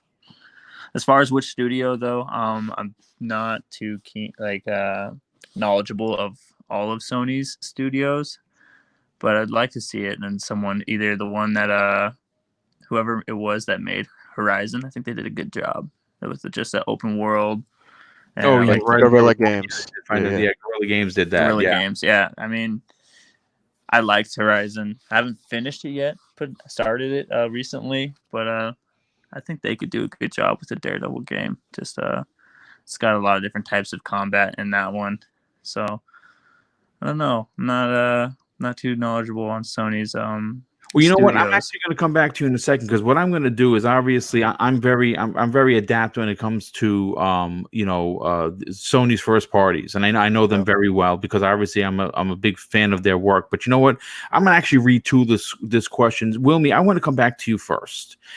Here's the question that I think I saved for the second one, and I'm gonna ask you from a business perspective. You always bring in you put on your business cap, and you always answer these questions. Here's the situation. It's very simple. Spider-Man sold 15 plus million copies. Iron Man VR is going to move VR units simply because it's Iron Man. He's part of the Avengers. He's one of the most notable characters in Marvel thanks to the MCU. The demo dropped as soon as they made the announcement. Boom, the demo was out there. Now we're hearing the potential of Daredevil, which is a very, very popular character, potentially getting locked behind the PlayStation 5. Here's the question, quite simple. How much longer can Phil Spencer allow this to happen before he makes a move and locks up a big time IP for Microsoft to have in their lineup of games? Willie, you there, brother? Oh, he might have stepped away. All right, Yep. so let's Cybernox, let me ask you.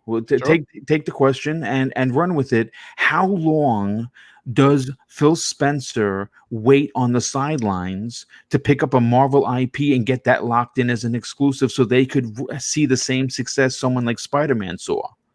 Yeah, I mean, I think he has a tough job too, just because Sony might have a better relationship with Disney, just because of their films and things like that. Insomniac did a tremendous job with Spider-Man, which I'm actually playing through right now. But yeah, I mean, if he needs to get a big character into the Xbox platform. They need to be aggressive, and they have the capital to do it. So maybe they have to try to work some sort of deal and get that licensing over to the Xbox side, because if Sony gets any more exclusives on these characters that people have grown to love, it would just incentivize people to go to their platform, keep going to their platform. Like I said, I don't have a VR unit, so I haven't tried this demo, the Iron Man demo, but people say it's incredible. People are loving it. I think I heard was it Mr. Babbitt on one of your shows? Yes, yeah, he played it. Talking about it. Yeah, so he loved it too. And if they have, like Cotton said, they have Guerrilla Games that can make make another use another superhero for a game. They have Sucker Punch, who's they've done they just doing Ghost of Tsushima now, but they They've did done hero games before. yeah, they done exactly. So it's like, if Sony keeps getting these characters, it just keeps incentivized. So Phil's got to be aggressive, man. He's got to go out there, see what character is going to fit, what the the fans want. Just bring him over, and they got the capital, so if they want to, they can do it. I mean, there's no doubt. I mean, they definitely, the money isn't an issue, but you know what? I don't think Marvel is pressing the gaming community to just, of course it's going to cost a pretty penny to lock up an exclusive character. Oh yeah. A good friend of the show, Philly Eagle, said, "What about a Punisher game?" Now, a Punisher game would be amazing, especially if it was a shooter. That's If what it I was was about, baby. thinking that. Punisher, Yeah. that's the character I was thinking of, and I couldn't remember. Punisher, and again, I'm not sure how many people remember this. Some people in this are saying World War Hulk. Remember Hulk Ultimate Destruction for the Yeah. OG Xbox? Yeah. That game And was Marvel's hot right now too, man. Like you see through their films, They're so beyond hot right now. yeah. So you gotta do what you can while everybody's got their eyes on it. So Phil's just got to be aggressive. Maybe he's been trying to work out deals with them, but we won't know, until we see something. Well, I'm going to say this. I'm going to say that if Sony gets up there and announces another exclusive for a Marvel IP, especially someone as potentially big as Daredevil, I think it's going to be a big problem. I think it's going to be a big problem because they're going to have Iron Man locked up. They're going to have Spider-Man locked up, and now you can have Daredevil locked up. I mean, some people in the chat are saying, "What about X-Men? What about Wolverine?" And we did hear that potentially there'd be a Wolverine game coming, but there's been no real movement on that. So I didn't want to even bring it up because I didn't have any. That Wolverine game back in the day, the 360 was pretty Origins, good, man. The Origin, that was game, dope, man. That game was good. It was actually quite excellent, as a matter of fact. So you know what, Tempest Son, let's bring you back into the conversation now. Are you in the same camp that says another Marvel IP being locked up by Sony would be, I don't want to say damaging, but could it cause some concern for the Xbox brand? And again, if they have locked up maybe Batman, some people are in the chat are saying Superman.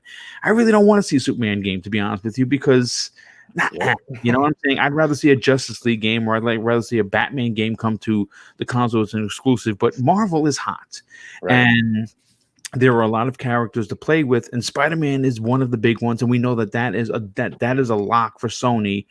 Do you think that it could potentially bring some questions as to what Microsoft is doing regarding the Marvel relationship if Sony gets another IP locked up as an exclusive? Yeah, dude, I tell you, if you are in a situation where you couldn't just go and get a Sony system and you're a Marvel fan, it would really suck. And I'm more in the camp of I don't like things that were never exclusive to begin with, going exclusive. Marvel is owned by Disney. Disney is a bajillion-dollar freaking company. Right. I highly doubt they need Sony's money to put something exclusive on their system. If something is exclusive like Horizon Zero Dawn and it is original idea born from a studio that Sony owns, that should be exclusive all day long, an exclusive sell. I get that. I disagree. So it would kind of piss me off because I own PlayStation, but it's not where I choose to play. I don't like the controller. I prefer different ecosystems. Okay. So it would annoy me. Daredevil would not sell like Spider-Man, straight up, just wouldn't. Yeah, I agree. It doesn't have the same mind share that Spider-Man does. What would a Daredevil game be like? I don't know. It'd be like a Batman game, honestly. I mean, even though Spider-Man, the most recent, was kind of like a Batman game, just you were Spider-Man, but just hits a different demographic, right? Spider-Man does. Yeah, I mean, even a third-person shooter Punisher game that was brutal and hardcore, that would be far different than a Batman game or Spider-Man or something like that. That's at least different enough. I mean, even though Black Panther would probably be just like a Batman game as well, at least do Black Panther something. Because right now, he had the Black Panther movie. He's hot right now. I mean, why didn't you pick something like that? I just don't see Daredevil really making a big splash. I like Daredevil. Don't get me wrong. But I just don't know. I just don't think it'd be the big seller. If Sony's going to dish out the money to make something exclusive for Marvel, why would they give them the money for something like Daredevil? I figure they would do something like a full-blown Iron Man game or something of the sort. So yeah, it would piss me off. Just straight up, it would piss me off if they came out with another exclusive game. And I don't even feel like Microsoft should have an exclusive game. If that's what they're going to do, and they're going to say, Marvel's going to say, okay, you give me the money for this game, you get Spider-Man. Xbox, what are you going to give me? How much money are you going to give me? You can get an exclusive game too.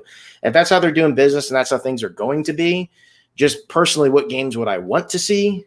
I absolutely want a Punisher game through and through. Absolutely. Yeah. And if I can't have Punisher, I'd say my next bet is just like an X-Men game. Do what they're doing with this Avenger game coming out. Obviously, just some people are lukewarm on that, but that general thing, just you get to play multiple characters, from different perspectives and whatnot. I would like an X-Men game. it's just, it makes sense. X-Men, Xbox. I don't know. It's too perfect to me. It just makes sense. Everybody's saying a Hulk game. The issue with like an Incredible Hulk game is you would probably have to deliver a lot of your dialogue and story through Bruce Banner as opposed to the Hulk, unless they just want to make the Hulk much, much more intelligent.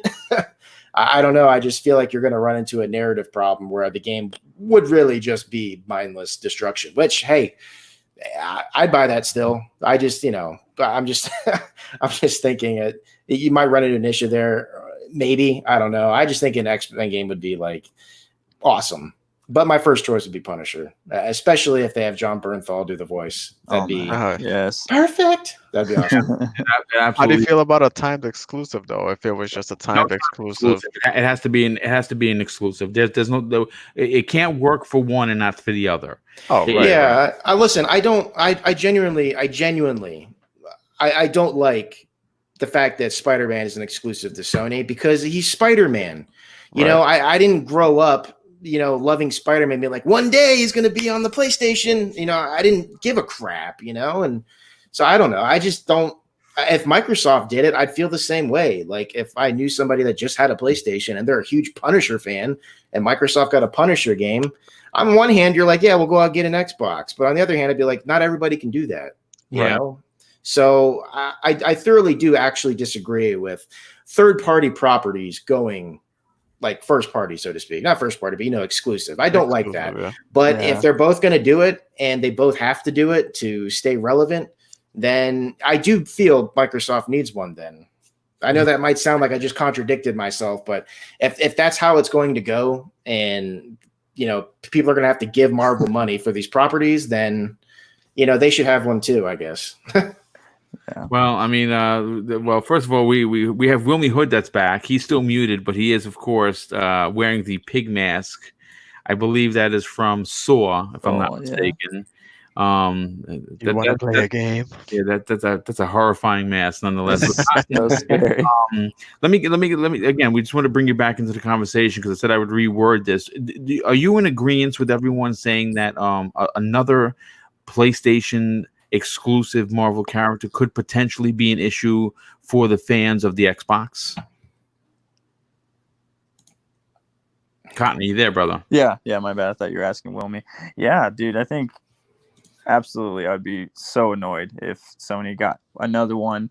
Xbox that needs one. If it's like Kempa said, if that's how the dice are rolling and it's exclusive or not at all, then give me the exclusive. Give me two. I want Punisher, a Wolverine, or an X-Men game would be great. I think Punisher by the Coalition would be outstanding. It needs to be gory. It needs to be third person. Get John Bernthal in there to voice him. That's a role I think he just kills that character. Yeah. It's so good. I mean, even something like I don't know if anyone played like the X-Men Legends game back in the day. X-Men Legends is fantastic, dude. I love those Alliance. Yeah, it's like in the vein before Marvel Alliance, like that same style. Give it the awesome graphics that what that Ascent game is looking like. It's so much detail. The top down, the twin stick shooter. You can give it not twin stick, but like the detail you can get in those games. The top down is amazing. I would love to see that. I see some people in the chat saying Blade. Blade would be a really cool game too. I don't think I've ever seen that done. There's so many characters. They have so many characters you can play with.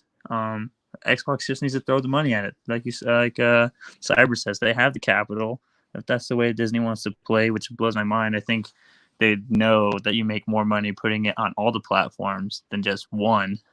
They're probably playing nice with Sony. That's what I don't get, man. I don't understand. Like it has to be so much money. It's shocking, to be honest with you. Yeah. Unless it's just some behind the scenes deal that is just like a throw in or something. I think there was some behind the scenes where they were having all that drama with Spider-Man staying in the MCU, all this and that. So they were like, all right, we don't need you, Sony. We just built you guys' movies wouldn't have been as good if we didn't come in and give you all that guidance on Homecoming and whatnot. So maybe Sony was like, all right, we'll play nice. You play nice. Give us a exclusive, maybe. Who knows? I mean, we don't know if Spider-Man 2 will be exclusive, right, to PlayStation again? Like, could it?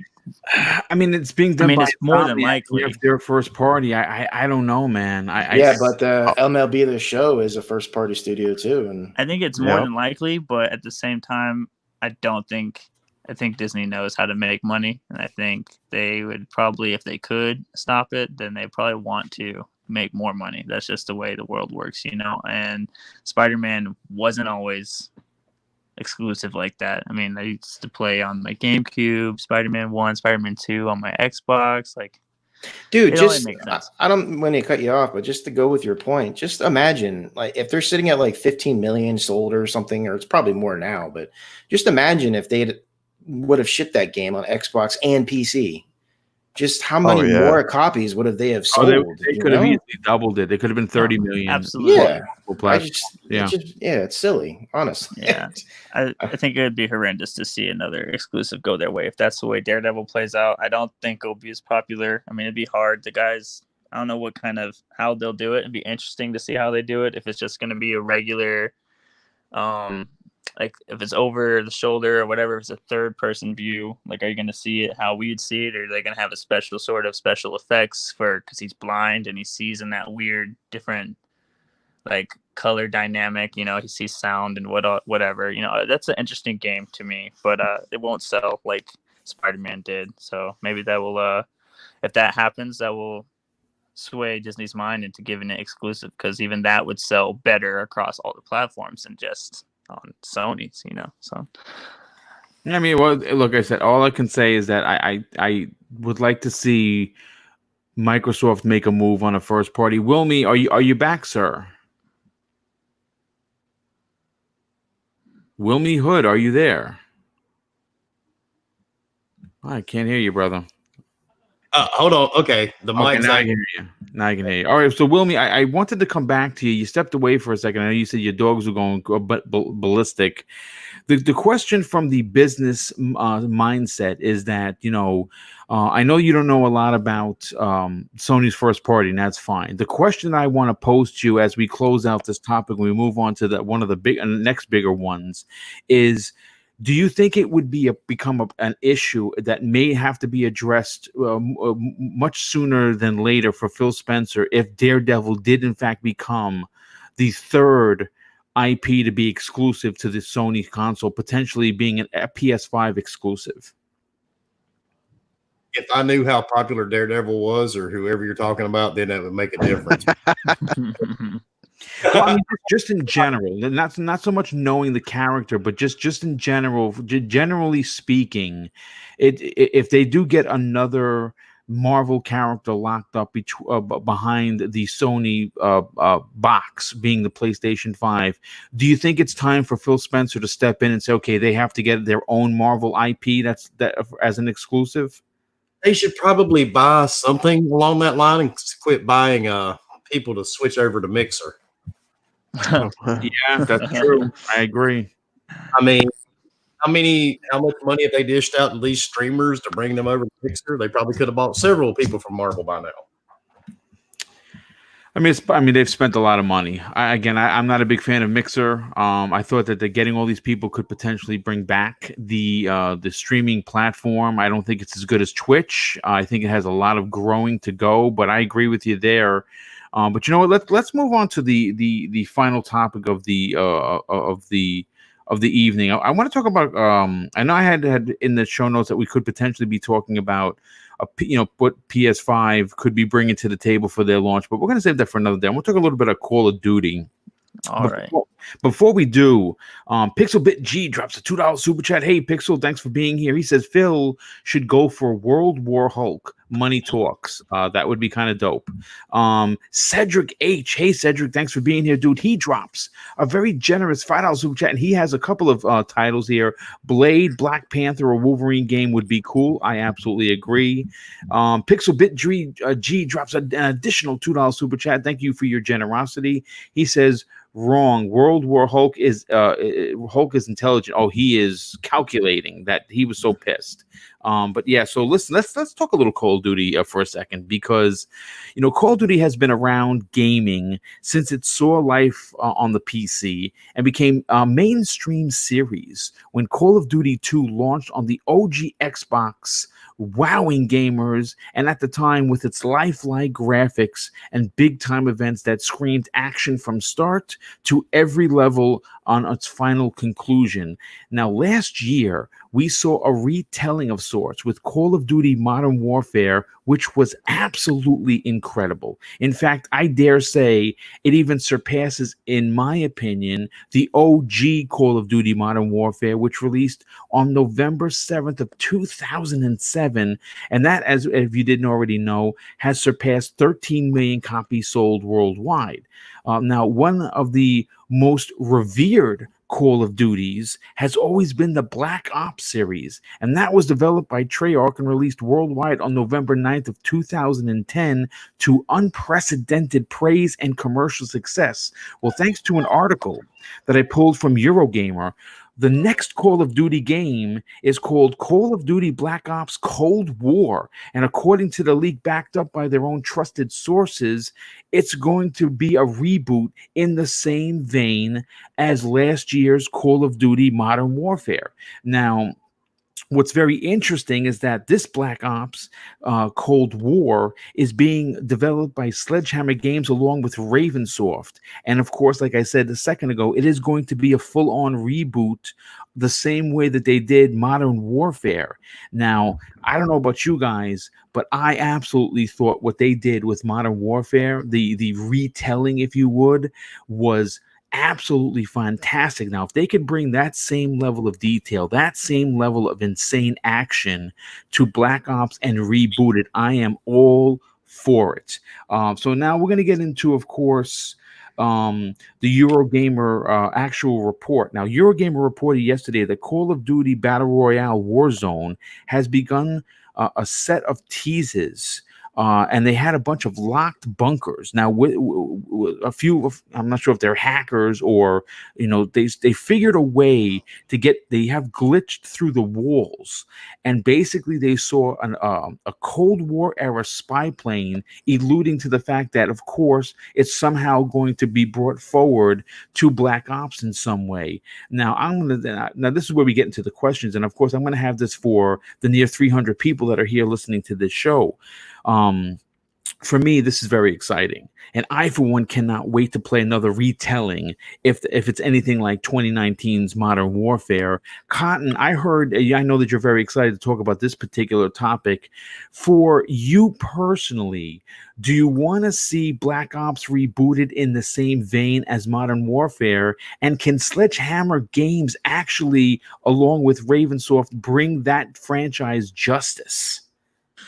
Ooh, when I first heard about this, I was so torn, man. I was on the half of the fence of like, man, when I wanted like an original story, like they just remastered Modern Warfare, like they're just gonna do Black Ops. This is gonna be a never-ending cycle. But at the same time, the more I think about Black Ops, if they're doing it the same style where it's like a soft reboot and you have a lot of the same characters, the way they had, Captain Price in this one, the new one of Modern Warfare, they do that with the Cold War.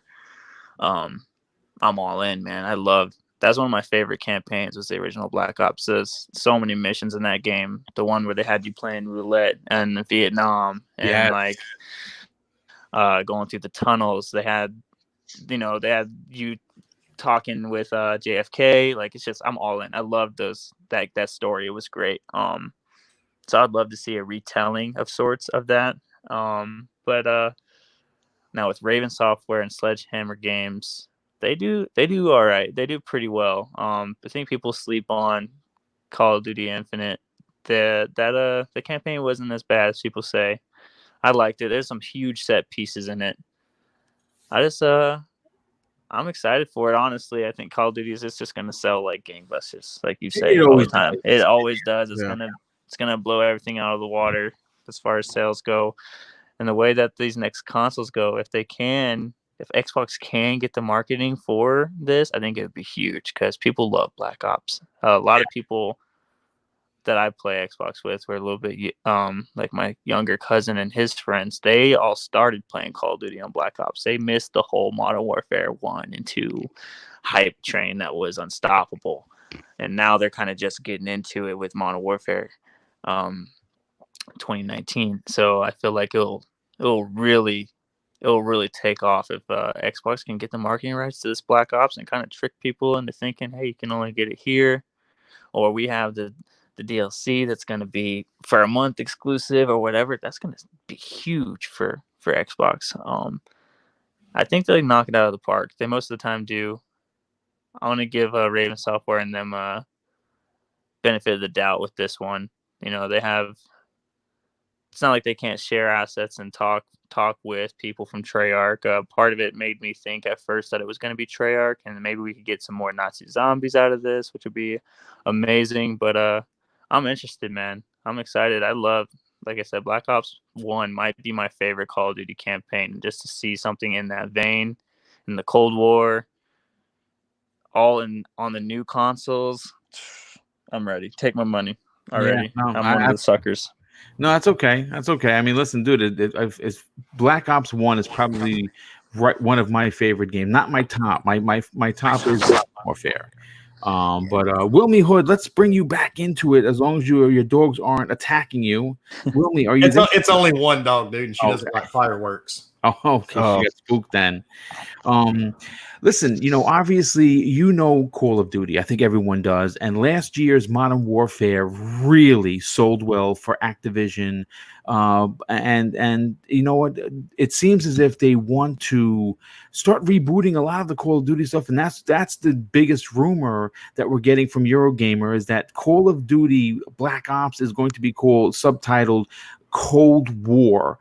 Did you get a chance to play Modern Warfare, the retelling? And if you did, would you like to see the same kind of fan service make its way over to Black Ops?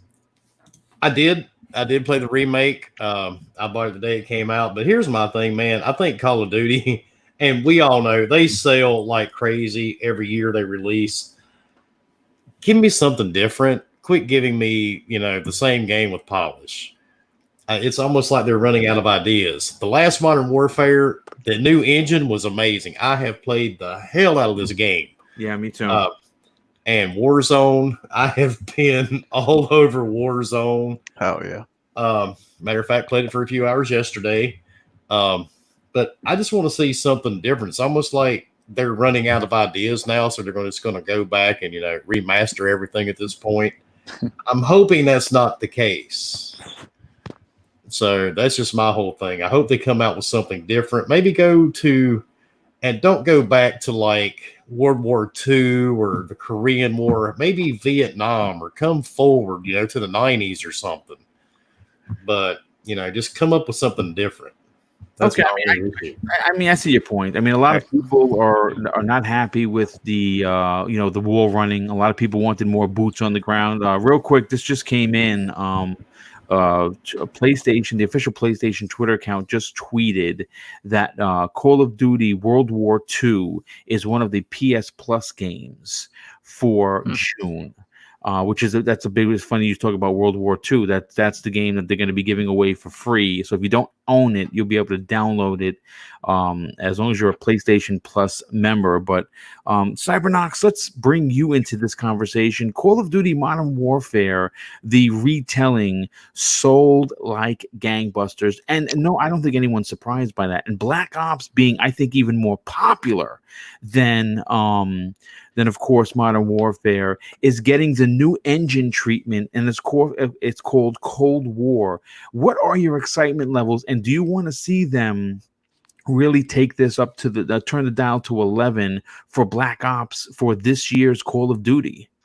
Man, Call of Duty, this year's Call of Duty Modern Warfare, the reboot, man, completely like rejuvenated the Call of Duty fans. They did everything right, from the engine, the tone of that campaign was really well done. Call of Duty 4, Call of Duty Modern Warfare, the original back in the day, that's probably still one of my favorites. Like, that's probably my favorite Call of Duty. That's what got me like really, really into playing like a lot of first-person shooters. Black Ops falls right in there because I love that campaign too. So I'd be happy for them to use or give that same kind of fan service to the Black Ops uh, games, or I don't know what they call series. Um, but I just get scared because, like Wilmy mentioned, if they start getting a taste for, because now they have that engine built, right? Let's say, they're just gonna keep remastering these games or rebooting these games, and we're gonna just be playing the same old games that we've been playing.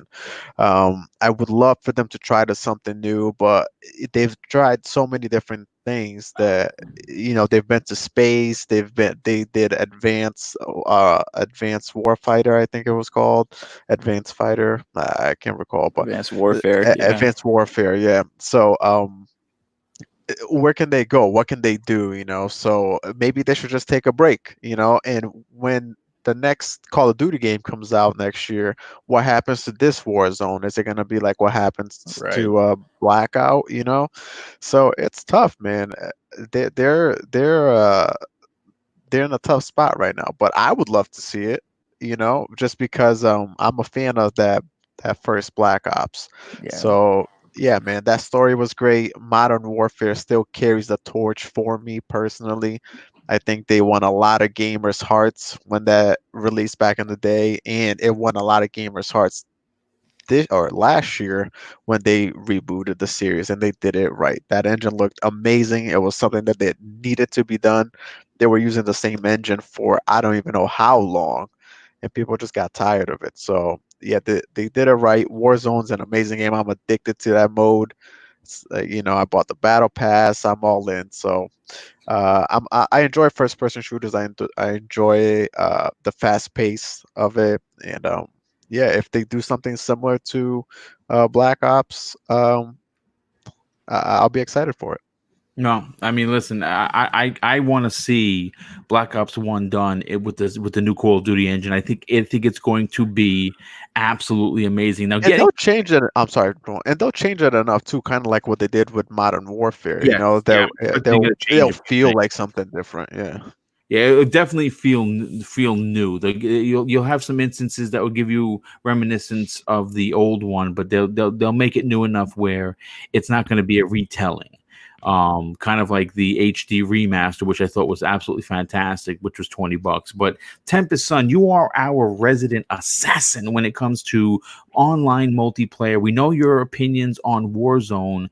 What I'd like to know, and I think what a lot of the chat would like to know, is do you want to see Black Ops receive the same treatment that Modern Warfare 2 got, or not 2, Modern Warfare got, and bring, I suppose, bring that level of greatness, so to speak, to Black Ops, which again is a lot of people's favorite Call of Duty title? Well, it's one of my favorite too, and it was before I thought Call of Duty kind of just started phoning it in, if you will. Like that game had some issues too, but at the bottom line is I've been playing Call of Duty almost every single day. I play with my wife. We play together. Most of the time, we've actually been playing multiplayer, which is where I have the most of my issues with the game. But even so, there's so many customization options on your weapons. There's total conversion kits for weapons. The gunplay itself, I think, is almost right up there with like the Battlefields, which is saying something to me. I feel like the sound design, at least in like the campaign and multiplayer, is pretty good. It's a mess in Warzone, but Terrible. it sounds great. The mantling engine, they made a whole new system for mantling. It's legitimately fun moving around the map, seeing where you can jump up and mantle onto.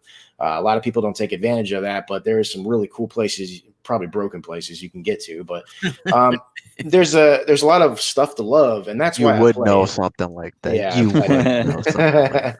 So there's a lot of reasons why I'm still playing it every day, even though I thoroughly disagree with a lot of the stuff in it. It is also kind of just like it's just what you do. I mean, it's so many people are playing it. A lot of my friends play it, so it's like whatever.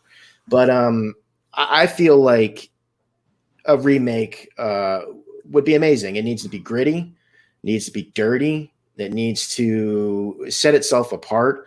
This new one, besides the campaign, when you play the multiplayer, play Warzone, it's pretty clean. It just seems like a modern warfare game. I mean, I guess it should. That's what it's called. But it's just, I just want something real dark, gritty, something grounded. And for God's sake, just please spend some time and get your netcode straight. Just make the most fundamental basic things in your online shooter work.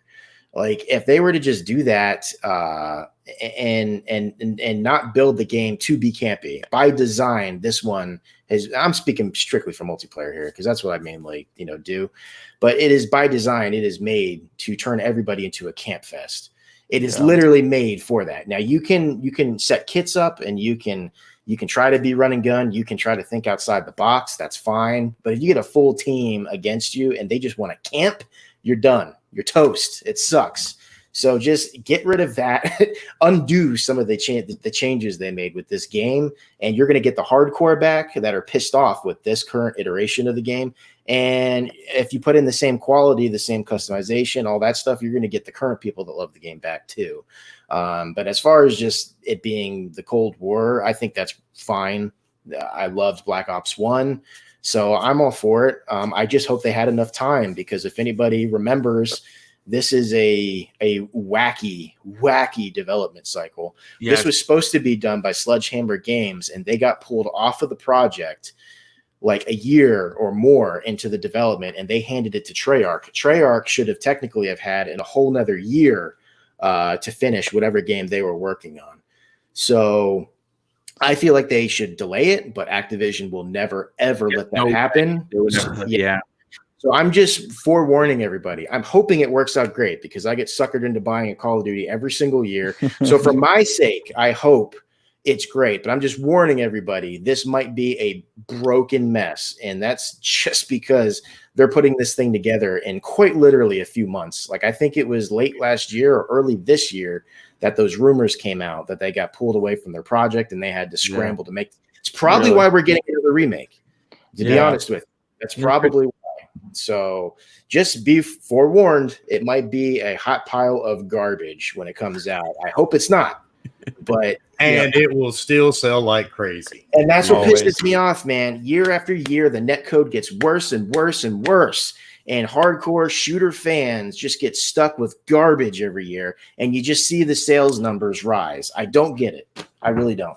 Well, look, I'm going to say this. This has been a fantastic show. We're closing in. We actually just crossed 2 hours, 2 hours, 1 minute. And this has been a great show. The chat was a little feisty today. And of course, our resident sheriff, known as Lethal Papa, had to kind of put people in their corners. And you know what? I'm not sorry about it, because your opinion matters, like I said before. But we're not going to take bullying. We're not going to take name calling. We're not going to take any kind of shenanigans. This is a positive podcast. I run a positive channel. If you don't want to be a part of it, then don't show up. I'll tell you that right now. But let me just catch up with some of these super chats, and we'll get into the outros. Gamer by Choice drops an outstanding $5 super chat, and this is sorry I didn't get to it until this time, brother. He says, my fear is how gaming will go moving forward, where properties become exclusive hardware or services. I hope not, dude. I really do. Okay, and we're caught up. I didn't miss anybody, so I feel good about that. Listen, so let's get to the outros, and we'll start with Wilmy Hood. Wilmy, first of all, dude, thank you so much for coming and hanging out with us for over 2 hours, giving us your opinion. Of course, it's always raw, but it's always the truth. And you, my friend, not only are very active on social media, you have an outstanding YouTube channel that has a weekly show that is balls to the wall crazy. Tell people about it. Wilmy, are you there, brother? Oh, he's muted. Damn it! I'm sorry. I keep forgetting. I keep muting myself twice.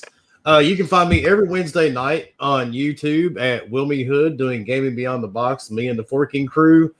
We use all webcams. You never know exactly what we're going to say. Just ask Cyber. You never know what we're going to say or what we're going to do while we're on the webcams. You can find me on Xbox, PlayStation, Switch, Stadia, Steam, Epic. Stadia.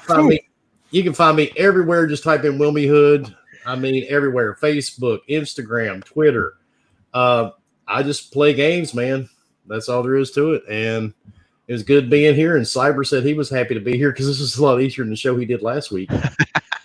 Well, listen, it's always great to have you part of the show, dude. I super appreciate your opinions, and of course, love what you do with the community, especially where you have opened my eyes into opening up the block hand. Because since taking your advice, my timeline, especially on Twitter, has cleaned up rather nicely. I will admit.